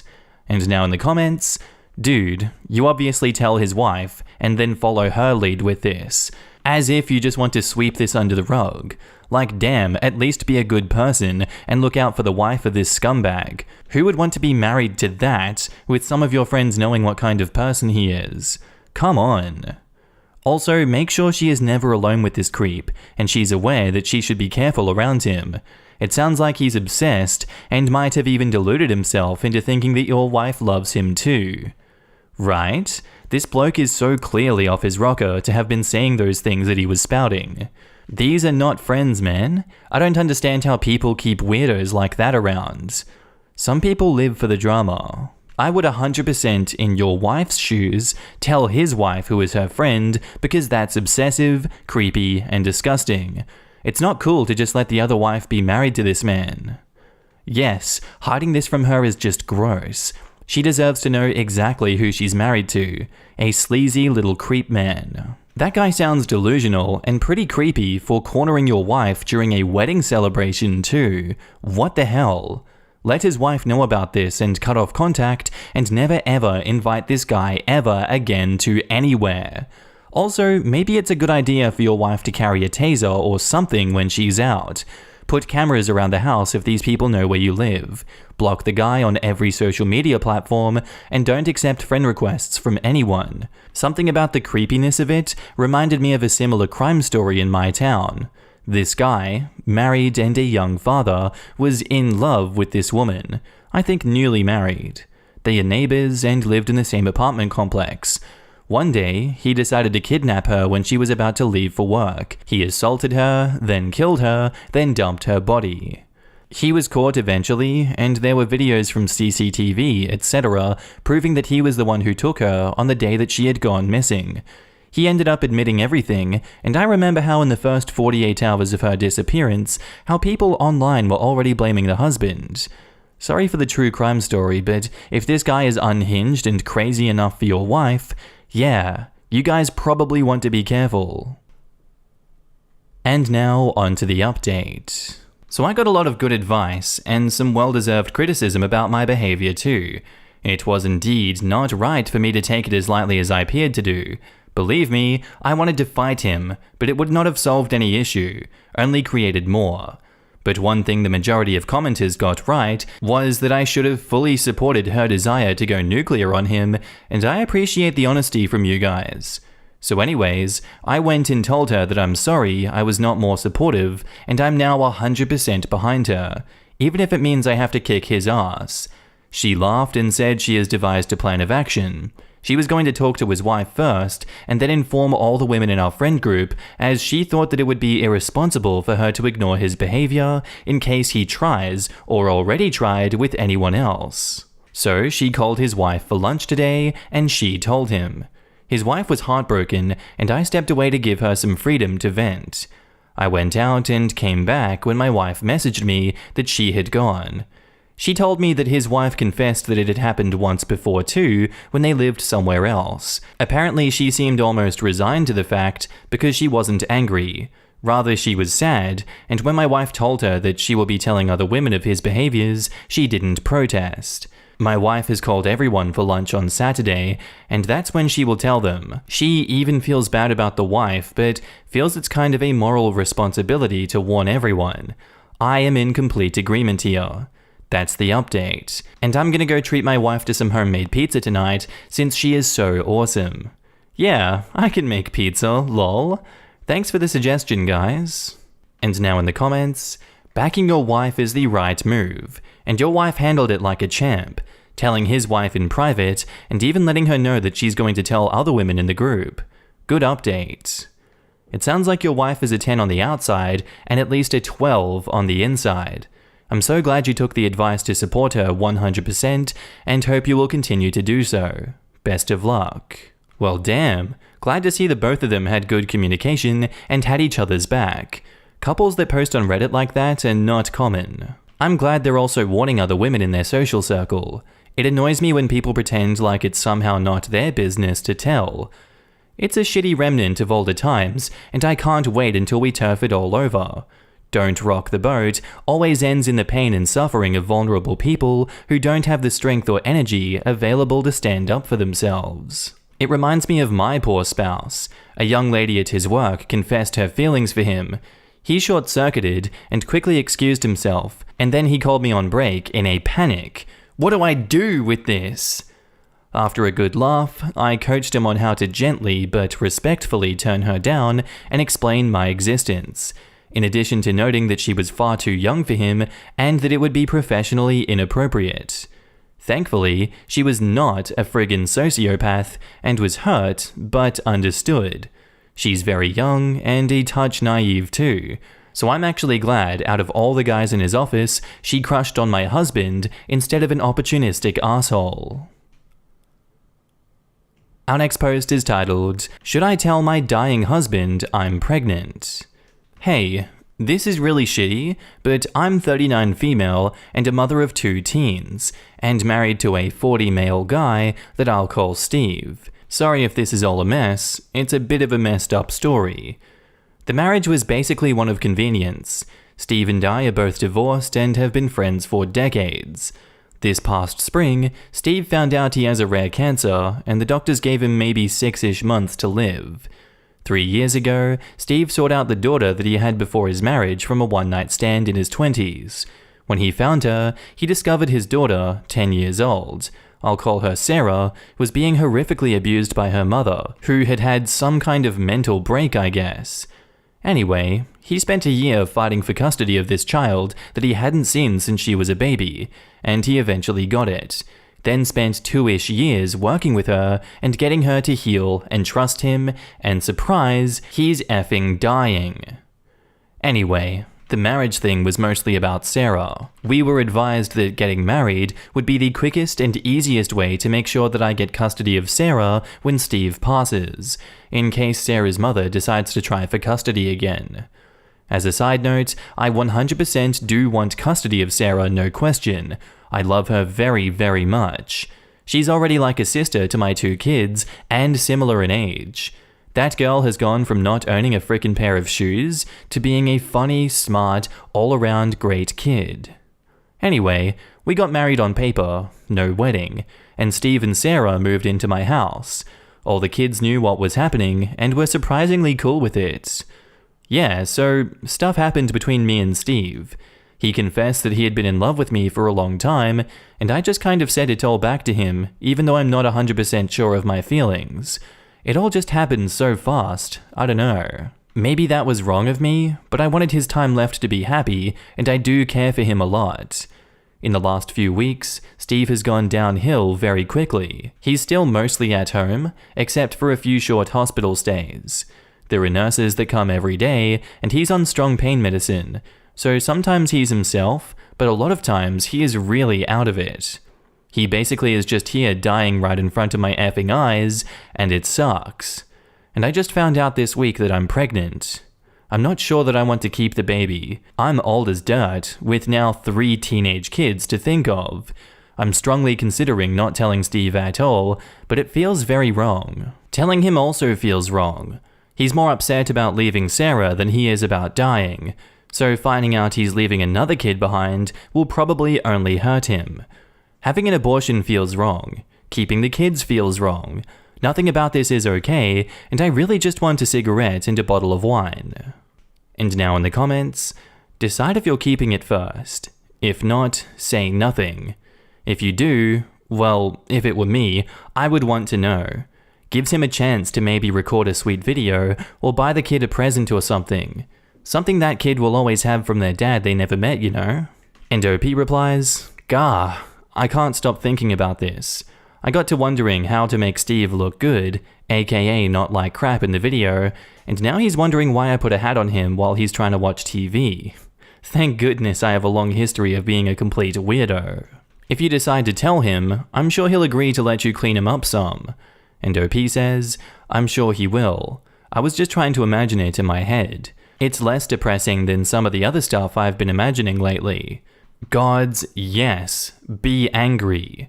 I used to get so frustrated when I was told that I would figure it out. All I can think to say, and it's likely already said, is that having a baby under these circumstances can help bring the other 3 even closer to you, to each other, and to the baby. Maybe your baby is a beautiful, living reminder of your husband and the family that you built together, out of caring, if not romantic love. Also, you have teenagers to help you with the baby. There are so many ways helping with the baby will help them grow into loving, generous, compassionate adults." And OP replies, "I'm about to word vomit on you. I'm so sorry. Last night when I posted, I was just sad and scared, and so many people reframed everything in this romantic way, and I kinda got swept up in it and went to bed thinking that I would choose to keep the baby and everything would be amazing and beautiful and blah blah blah. Then I woke up this morning and was just kind of slap happy and in a daze. Then I find out I'm way further along than I thought, and the reality of it just completely knocked the wind out of my sails. I'm mad that I never really had a choice, and I'm mad that people think it's so romantic to have a dying man's baby inside of me, and I'm mad that I came home ready to talk to Steve and I can't because Sarah is skipping school again, and I get that she wants to spend time with her dad, but I made a frickin' deal with her that if she finishes this week, she can take the next week off, and even worked it out with her teacher, FFS, and they've started watching Stranger Things Season 3, and I just want to scream at Steve. Why are you watching a new show when you don't even know if you'll live to finish a sandwich? And of course I can't yell that because you can't yell at dying people and tell them that they're dying, nor can you yell at them to just freaking stop dying, which is what I really want to do. And he's all doped up and going on about how he's Hopper and Sarah is 11, and no you're freaking not. You've sat at a desk and got fat the last 10 years, and you've never punched anyone in your life. And you goddamn well did not get that girl by leaving Eggos in the woods. You were in court for a goddamn year. I was there, and it was hell, you asshole. I'm tired of everyone glossing over the shitty truth of everything in life is like 90% just annoying maintenance of shitty, gross meat sack bodies and paperwork, and you get maybe 10% of real, actual stuff that matters. And when that stuff happens, you're not even ready for it, good or bad, because you're tired and worried about bills, and you're only paying half attention. And then later you're like, oh, that was the most romantic night of my life because you chose to remember it that way. When really at the time you were just thinking about how you wanted to take your itchy pantyhose off and wondering if you fed the cats. Yeah, I'm gonna go buy groceries mad right now. Thanks for coming to my TED Talk. Someone replies to that, hey, do you think maybe you could write a book in your spare time? 10 out of 10 would read. This is one of the best pieces of wisdom I've read in a while, and if you can be wise, even in the middle of an anonymous internet rant, while pregnant and pissed off at kids and dying people, I stan you. I'm a huge fan of filthy beauty, and you get it, and that's why your life, like it or not, will be filled with it. Your life is blood and guts and love and dirt and tears and more love and laughter, and I'm just gonna call this down on you in hopes that it manifests. Sleep. I bet in the end you won't want to trade it for anything, so go ahead and be pissed, sad, hopeful, and just roll with it because you rock. And OP says, you're my favorite. There's also another comment from OP further on. There's not enough room on the entirety of Reddit to explain me and Steve's relationship, but I'll give it a try, if only to sort it out for myself. We were friends, I got married young, which was a big mistake. By the time I got divorced, he was married.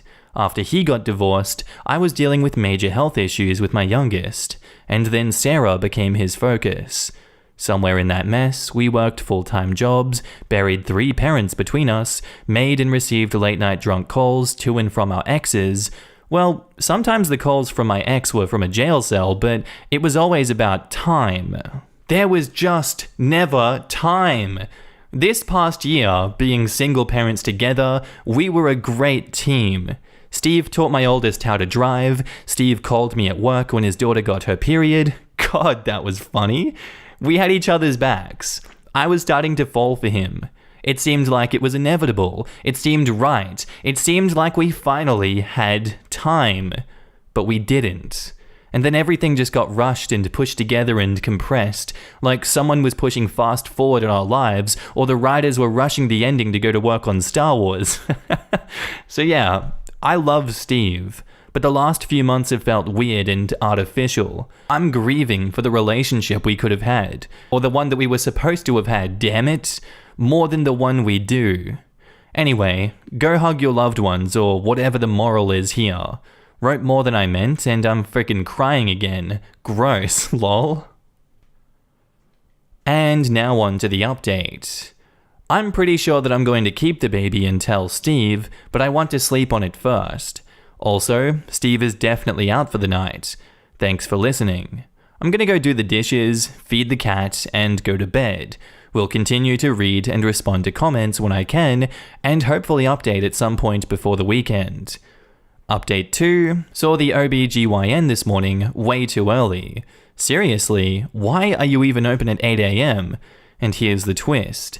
I'm not a month pregnant, I'm like 3+ months pregnant. No, I'm not relieved. I'm pissed off that I had another choice taken away from me. I'm sick of my life feeling like a speeding train that I have no control over.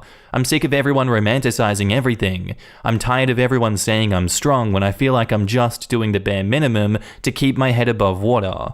I'm just gonna go be angry for a little while. So, actual conversation I had with my OBGYN less than 30 minutes ago. I said, is the old IUD in there dangerous to the baby? Doctor said, I took that out 5 years ago when it expired. OP says, I have no memory of that. Are you sure it was me? You said you didn't want another because all men are trash, and you were planning on running away and joining a lesbian commune. Yeah, that sounds like me. In my defense, 5 years ago was when my younger child was having a tumor removed from his spine and his father showed up at the hospital with a 20-year-old girlfriend. So yeah, I may have blocked a few things out from around that time in my life. Update 3, found out I'm like 15 weeks pregnant, not 4. Baby is a girl, she will be loved and a welcome part of our family. I will tell Steve. Feel free to keep commenting as I enjoy commenting back, but the decision has been made. Thanks everyone. And I've gotten like 5 messages that you can't tell the sex of the baby that early, and y'all can go take it up with the tech who seemed pretty effing sure of herself. In the comments, Angel Master says, decide if you're keeping it. If you are, tell him. He can make videos and cards and do whatever that you can give your child as they grow up. It would be awesome to know that even if my dad dies before I was born, he had so much love for me that he made these things for me. And OP replies, yes, I'm keeping it. Her. Of course I am. I'll tell him. We'll make videos and crap.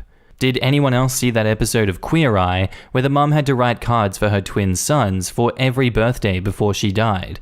And she couldn't finish them because it was too sad to think of all the things that she was going to miss? Yeah, now I'm sad again. And they reply to that, yes, this is also a storyline on the Big C. It'll be sad for both of you, but push through. Your child will have a relationship with their father through these cards, videos, and whatever you decide to do. Otherwise, all they will have are pictures and your memories of him. If they get actual things from their father, they will feel like they're growing up with him in some way. So, did you tell him? And OP replies, indeed I did. How did it go? Was he happy?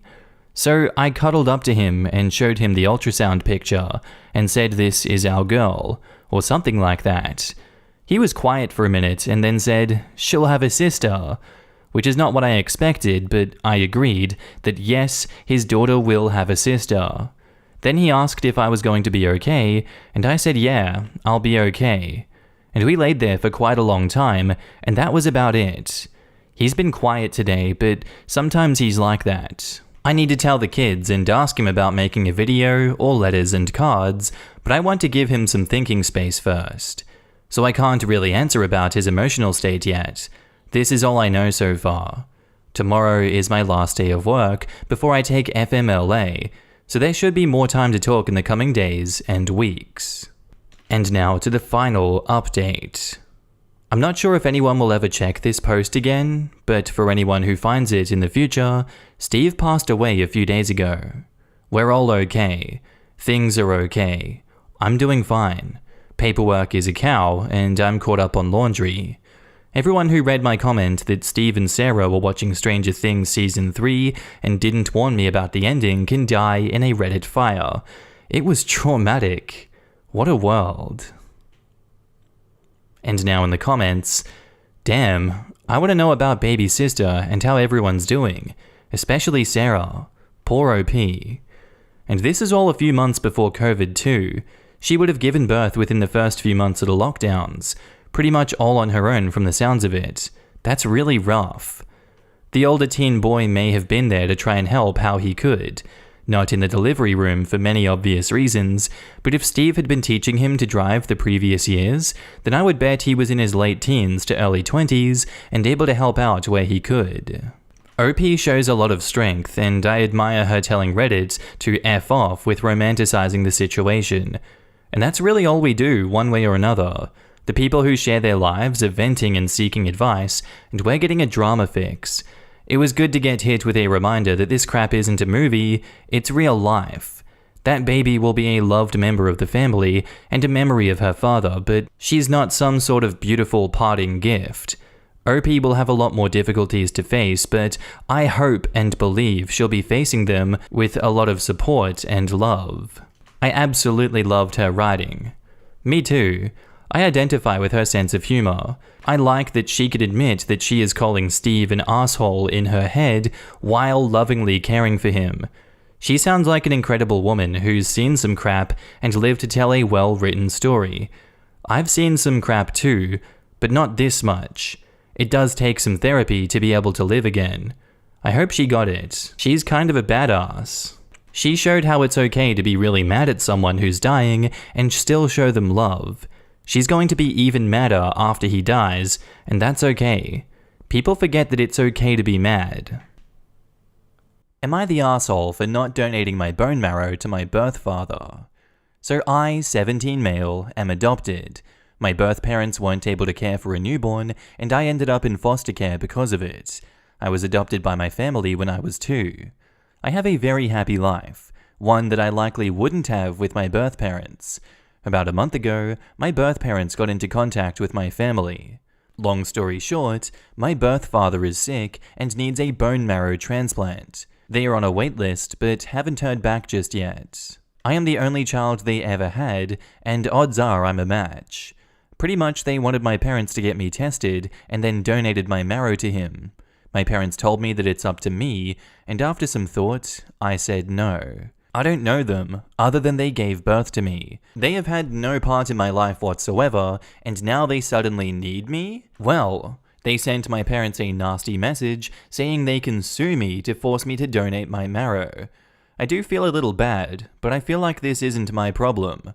Am I the asshole? I personally don't think this 17-year-old is an asshole for denying a bone marrow transplant. Especially not after that nasty message that they were sent, suing them to force them to donate. Sorry, but any sympathy I did have before that has vanished now. You were adopted and they never tried to reach out or contact you in these last 17 years. Well, no. You don't really get the opportunity to ask your child for bone marrow and then demand it and threaten afterwards. Go find someone else to donate that. Not the asshole OP. I'm feeling asshole vibes from their end. And now in the comments, not the asshole. I'm no doctor, but I hear that donating bone marrow can be a very risky procedure. I almost burst out laughing in the frickin' office when I read they'd sue you to force you. They'll be laughed out of court, assuming they even get that far. Not really though, it's mainly the risks that come with any surgery. Yeah, I just looked it up. It seems to be more with receiving than donating. From what I understand, it's a painful procedure, and no, you cannot force someone to be a donor legally, especially if they aren't legally the parent. But even if they were, you can't be forced. It'd be hell on earth if basically strangers can sue somebody for bone marrow, or any other donation, blood, kidney, etc., and literally force the person to donate. I'd never want to live in a world like that. Well, don't move to Texas then. Not the asshole. I donated bone marrow to my sister 5 years ago. It was no small thing. I had complications with the surgery, couldn't walk for 2 weeks, etc. It was really, really painful. I was going to give you some sort of pep talk about doing it anyway, since you would be potentially saving a life, even if it's the life of a complete stranger. That was until I read the line about how they threatened to sue you to force you to donate. That's the most tragically hilarious thing that I've ever read. You cannot force a person to undergo a voluntary surgery. You should call their bluff. Indeed, not the asshole, especially after that suing part. Wish them good luck with that. They didn't want you then, they won't have you now. Also, went through the procedure as well. I raise your not walking for 2 weeks, with bordering needing a blood transplant, not being able to work for over a month, and having to take medication to get my hemoglobin levels back up again for months. I couldn't lift my own baby for weeks, aside from the not walking. The pain meds also barely worked, so the pain was horrible for well over a week before it got bearable with paracetamol. Took much heavier ones before that, as if they were candy. I now have 14 scars on my lower back that I still feel sometimes. It's been well over a year. The surgical donation is no joke, and the dialysis one is not exactly a ride in the park either, thanks to those meds you have to take beforehand. And now back up to the post. Hey Reddit. Sorry, but right after I posted, I went to the store with my mum. I just wanted to clear up some things that I read in the comments.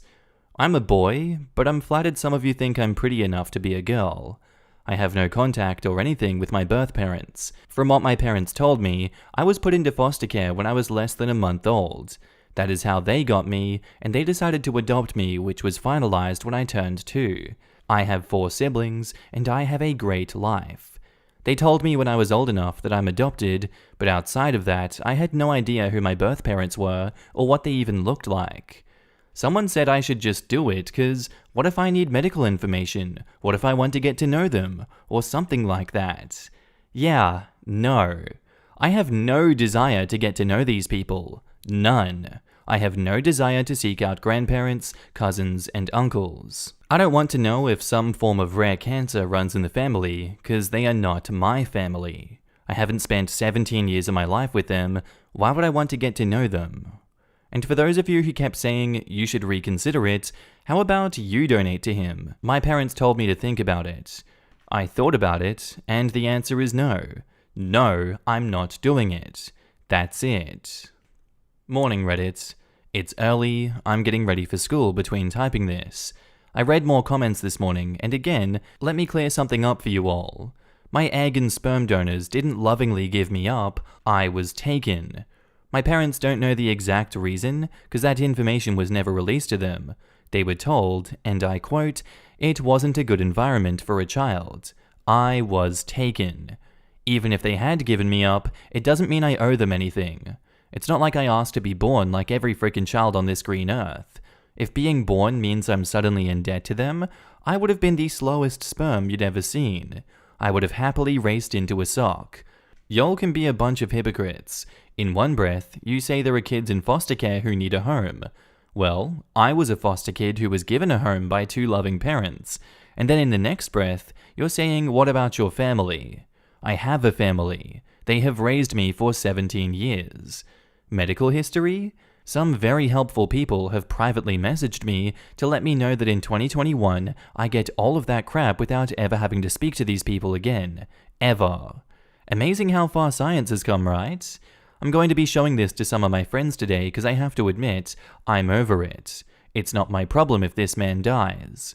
And again, some people have pointed out in the comments, odds are I wouldn't be a match anyway, and he has more luck getting a donor off the list, and it'll be faster than waiting on me to get tested, only to be told I'm not a match anyway. And again, with those on your hill screaming, well, wouldn't you donate to a stranger? I donate blood mostly because it gets me out of PE class. I like to donate blood. If someone receives that blood, then congratulations. I put no more thought into it besides that. Even if they had come to my parents and said, hey, you are our adopted son, and well, we need a favor. Sorry to ask, blah blah blah, my answer still would have been no. I did my own research and found plenty of stories of kids who were used like gold mines for their genetic materials by their parents to save their siblings or a family member, and that is all they were to their families. Someone who had the right match. I don't owe them anything. I don't care if she spent 8 hours in labor with me, they aren't my family. I have a wonderful family who are supporting me right now. And also, my parents are working on finding how the hell they even knew where I was, because my adoption was a closed one. They had their rights terminated when I was taken. They shouldn't know crap about me. I don't know if they're contacting a lawyer or anything. I know they're pretty upset about all of this. I have to get to school. Later. And now on to the update. I know this is long overdue. I started college. Life and COVID put things on hold for a bit. Long story short, I didn't donate the bone marrow. My birth parents started harassing my family on the regular. Texts, phone calls, letters, showing up at places, which resulted in calls to the police. They were arrested. My adoption had been closed.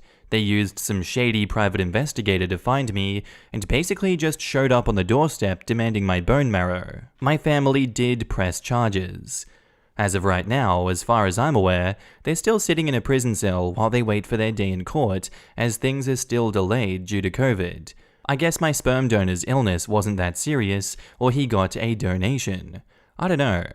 Anyway, just thought that I would update this old post. I'll answer questions if you have them. That's it. Edit. Someone asked why I was taken. Honestly, I still don't know the full story, nor do my parents. They said they asked, but never got the full answer. The answer they told me was someone called the police and told them to do a welfare check on my sperm and egg donor, complaining they constantly heard a baby, aka me, crying. Drugs may have been involved, which my parents think so. I was placed in foster care, and from there, I was adopted. Why did they find me? My father feels they wanted money, and the bone marrow story was a lie. We only based this off the fact my sperm donor seems fine. We don't know if he got the bone marrow from someone else or whatever, but we think the story was made up in order to harass us and get money from my parents. We aren't rich, just middle class. My mum has her business and is a stay-at-home mum, while my dad is an electrician. Did I ever sign up to donate bone marrow? No, I did not. I'm not comfortable with that, but I still donate blood. What about genetics? I haven't gotten tested for anything as of yet. Other family? I don't care. During that time, someone reached out to me on Facebook claiming to be an aunt. I didn't reply to the message. And now in the comments, the reality is the moment they started harassing or pressuring you, you didn't qualify as a donor, at least here. Donors must be 100% voluntary without any pressure. I'm glad your parents protected you. I went back and read the original post, where people were saying, what about your medical history? That is the weakest reason in the world for a donation. You can get a medical profile that covers most things these days through DNA testing if you wanted to know badly enough. Good on you for sticking to your guns, and good luck in college. My father had zero physical contact with me throughout my entire life. He gets cancer and is dying, so now he wants contact. I was 27 by that point. I didn't go to see him. All I kept thinking was, why didn't he come to see me when I was crying on the phone at 13 that I wanted to see him? OP should do what's best for him. Some people are not worth your time. My husband's mother walked out on him at 9 years of age. Her girlfriend that she left him, his brother, and father for is dying of cancer. She showed up at his work last year for the first time since she left. My husband was 31. It freaked him out.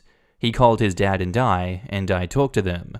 They wanted money, help with her medical bills, and a place to stay, plus they were on the run for avoiding taxes in Ohio. We called the police and told them to leave us alone.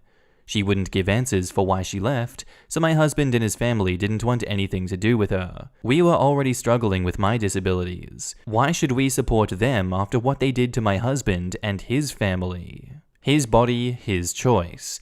It is actually that simple. Seriously, this. What's with all the commenters he apparently got calling him an asshole for not wanting to donate?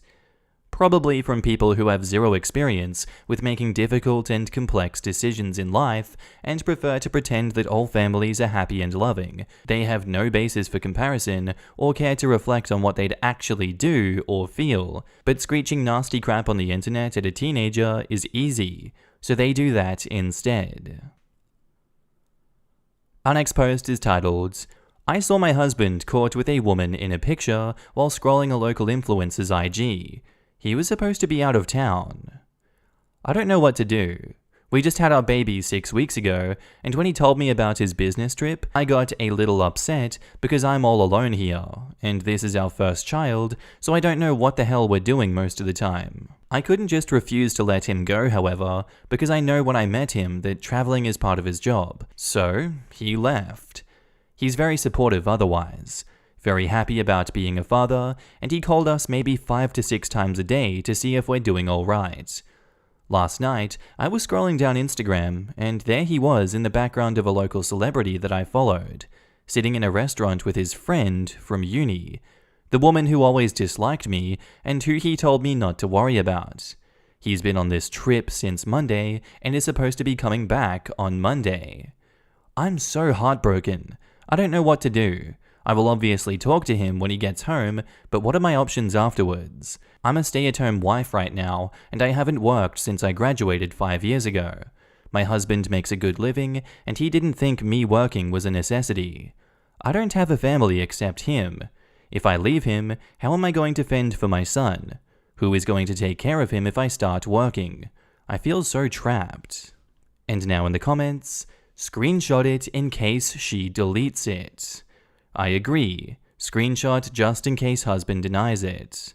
I wish I had a nickel for every time a "we just had a baby and now my husband is cheating" story comes up on Reddit. I genuinely don't know how common of a situation this is. Pretty terrible if so. I'm beginning to think that there are men out there that plan for a baby so that their partner is distracted. Or trapped.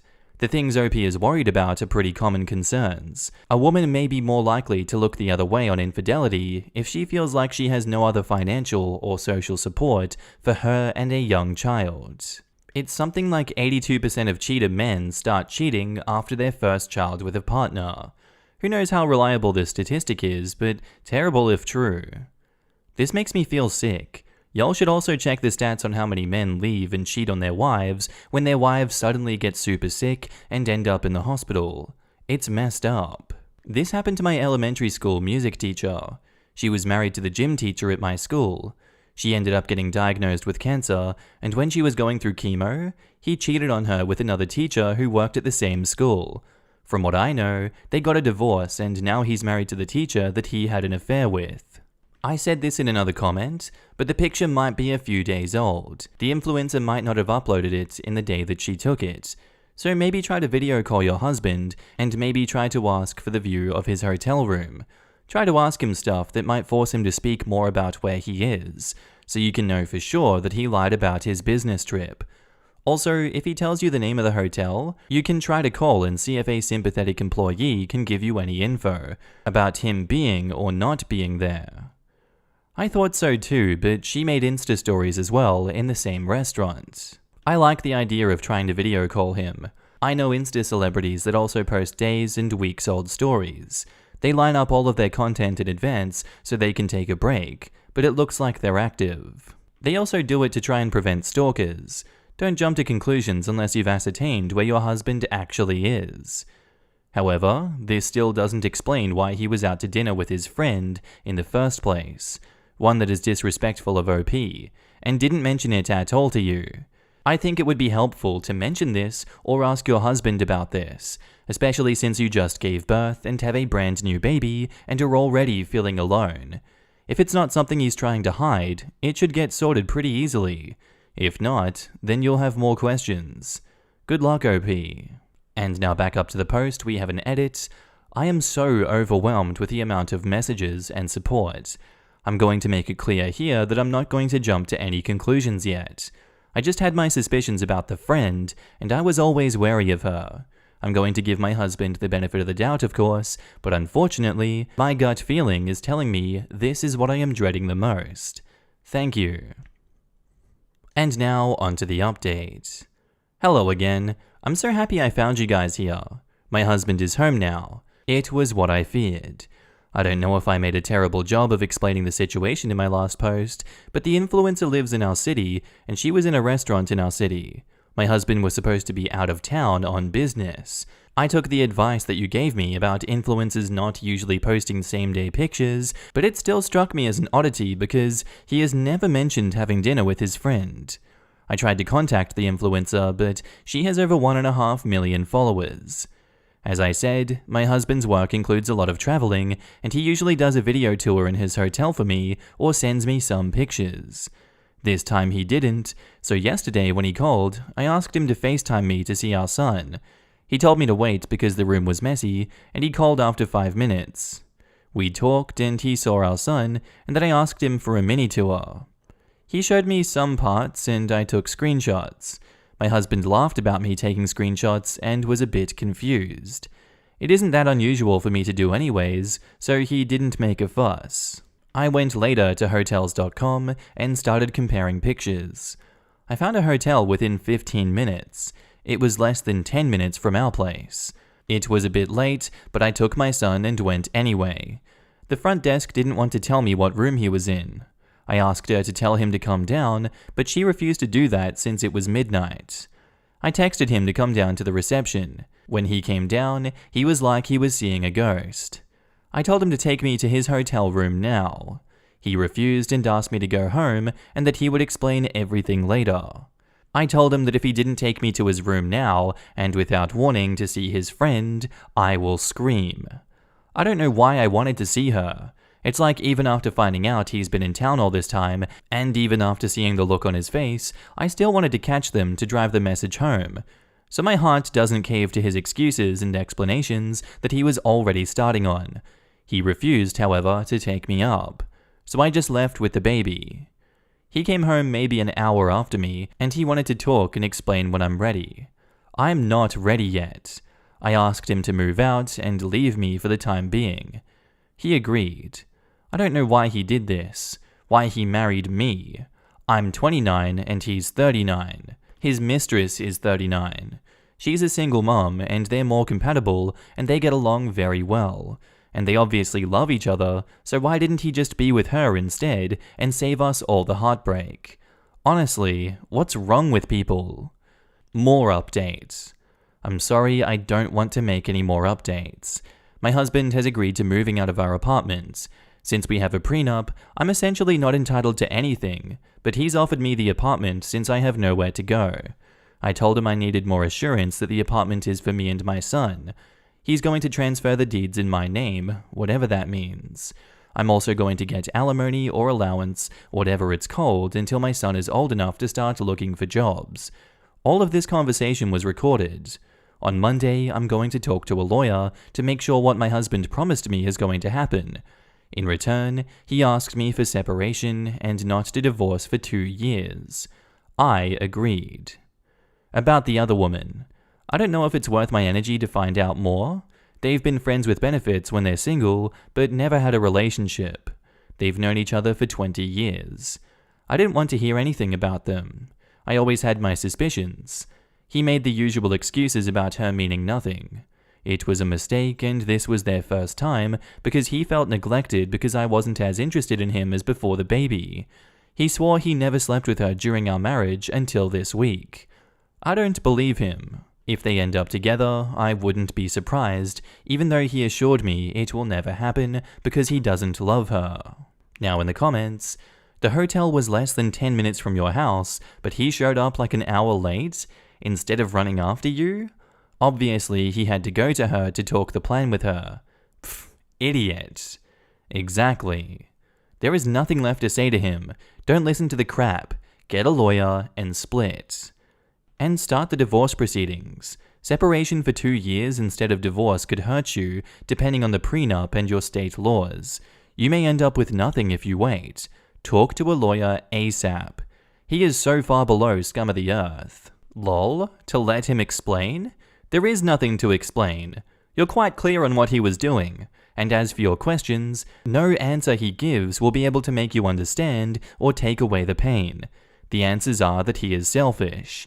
He doesn't value you or your little family that you made and thought that he would never get caught, and if he did, that you wouldn't leave because you wouldn't deprive your son of a family. Cheaters make it out like your choice to respect yourself and demonstrate self-respect to your children is what breaks up the family, and not their willing choice to put their selfish wants and their willingness to hurt and betray their partner above the family. Wow, he felt neglected in less than 6 weeks of OP giving birth to his child?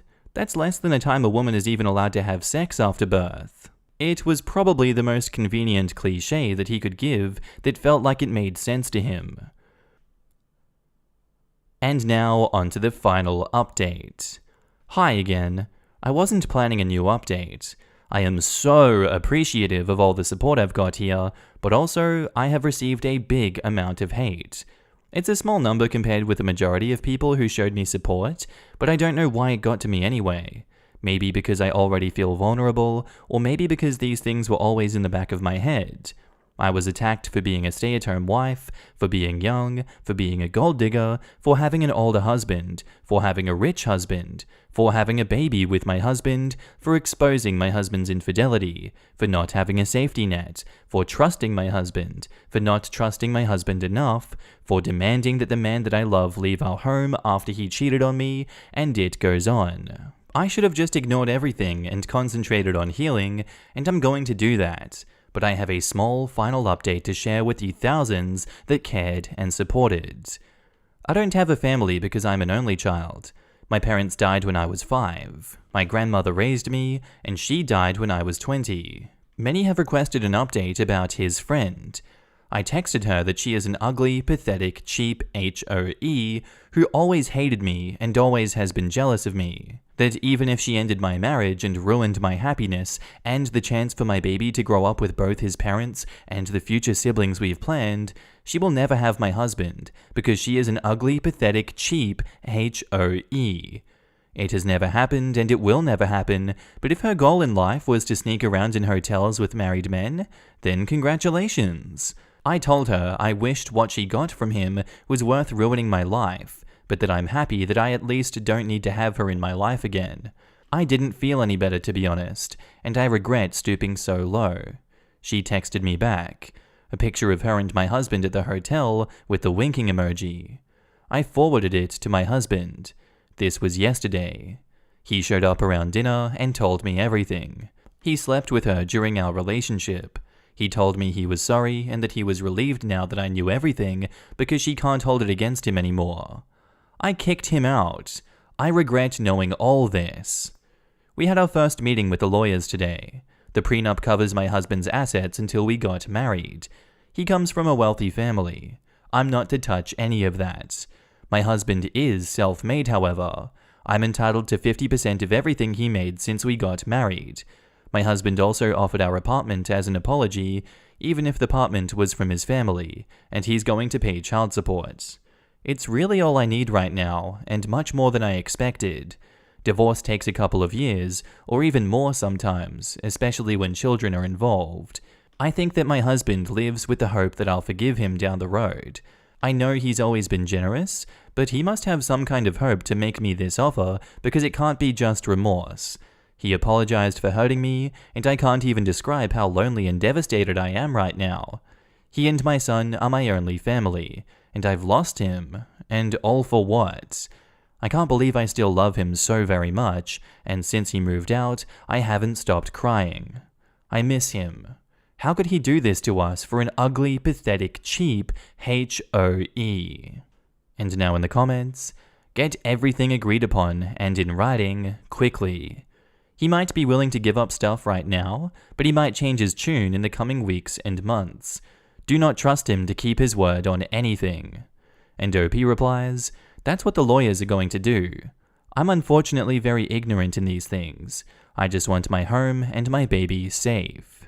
Your husband is so weird because he was never going to tell about the fact that they slept together if it weren't for that picture. He has probably not told me everything either. They never tell you more than what you already know. And you shouldn't torture yourself with it. Take this time to heal and focus on your son. F him and his side piece. It's toxic energy that you don't need. So this week wasn't the only time then? He had slept with her before you caught them at the hotel? Yes, throughout our entire relationship. They have been sleeping together for almost 20 years. They slept together before our wedding, and she filmed it. Therefore, she extorted money and sex out of him. That's the story that he's going by. She won't stop, lol. She will drain his bank accounts now, and when she is done with him, she will find another prey. Serves him right if you ask me. I was very shaken yesterday after the picture, but I think it will help in the long run not to make excuses for him. I want my home and my baby to be cared for.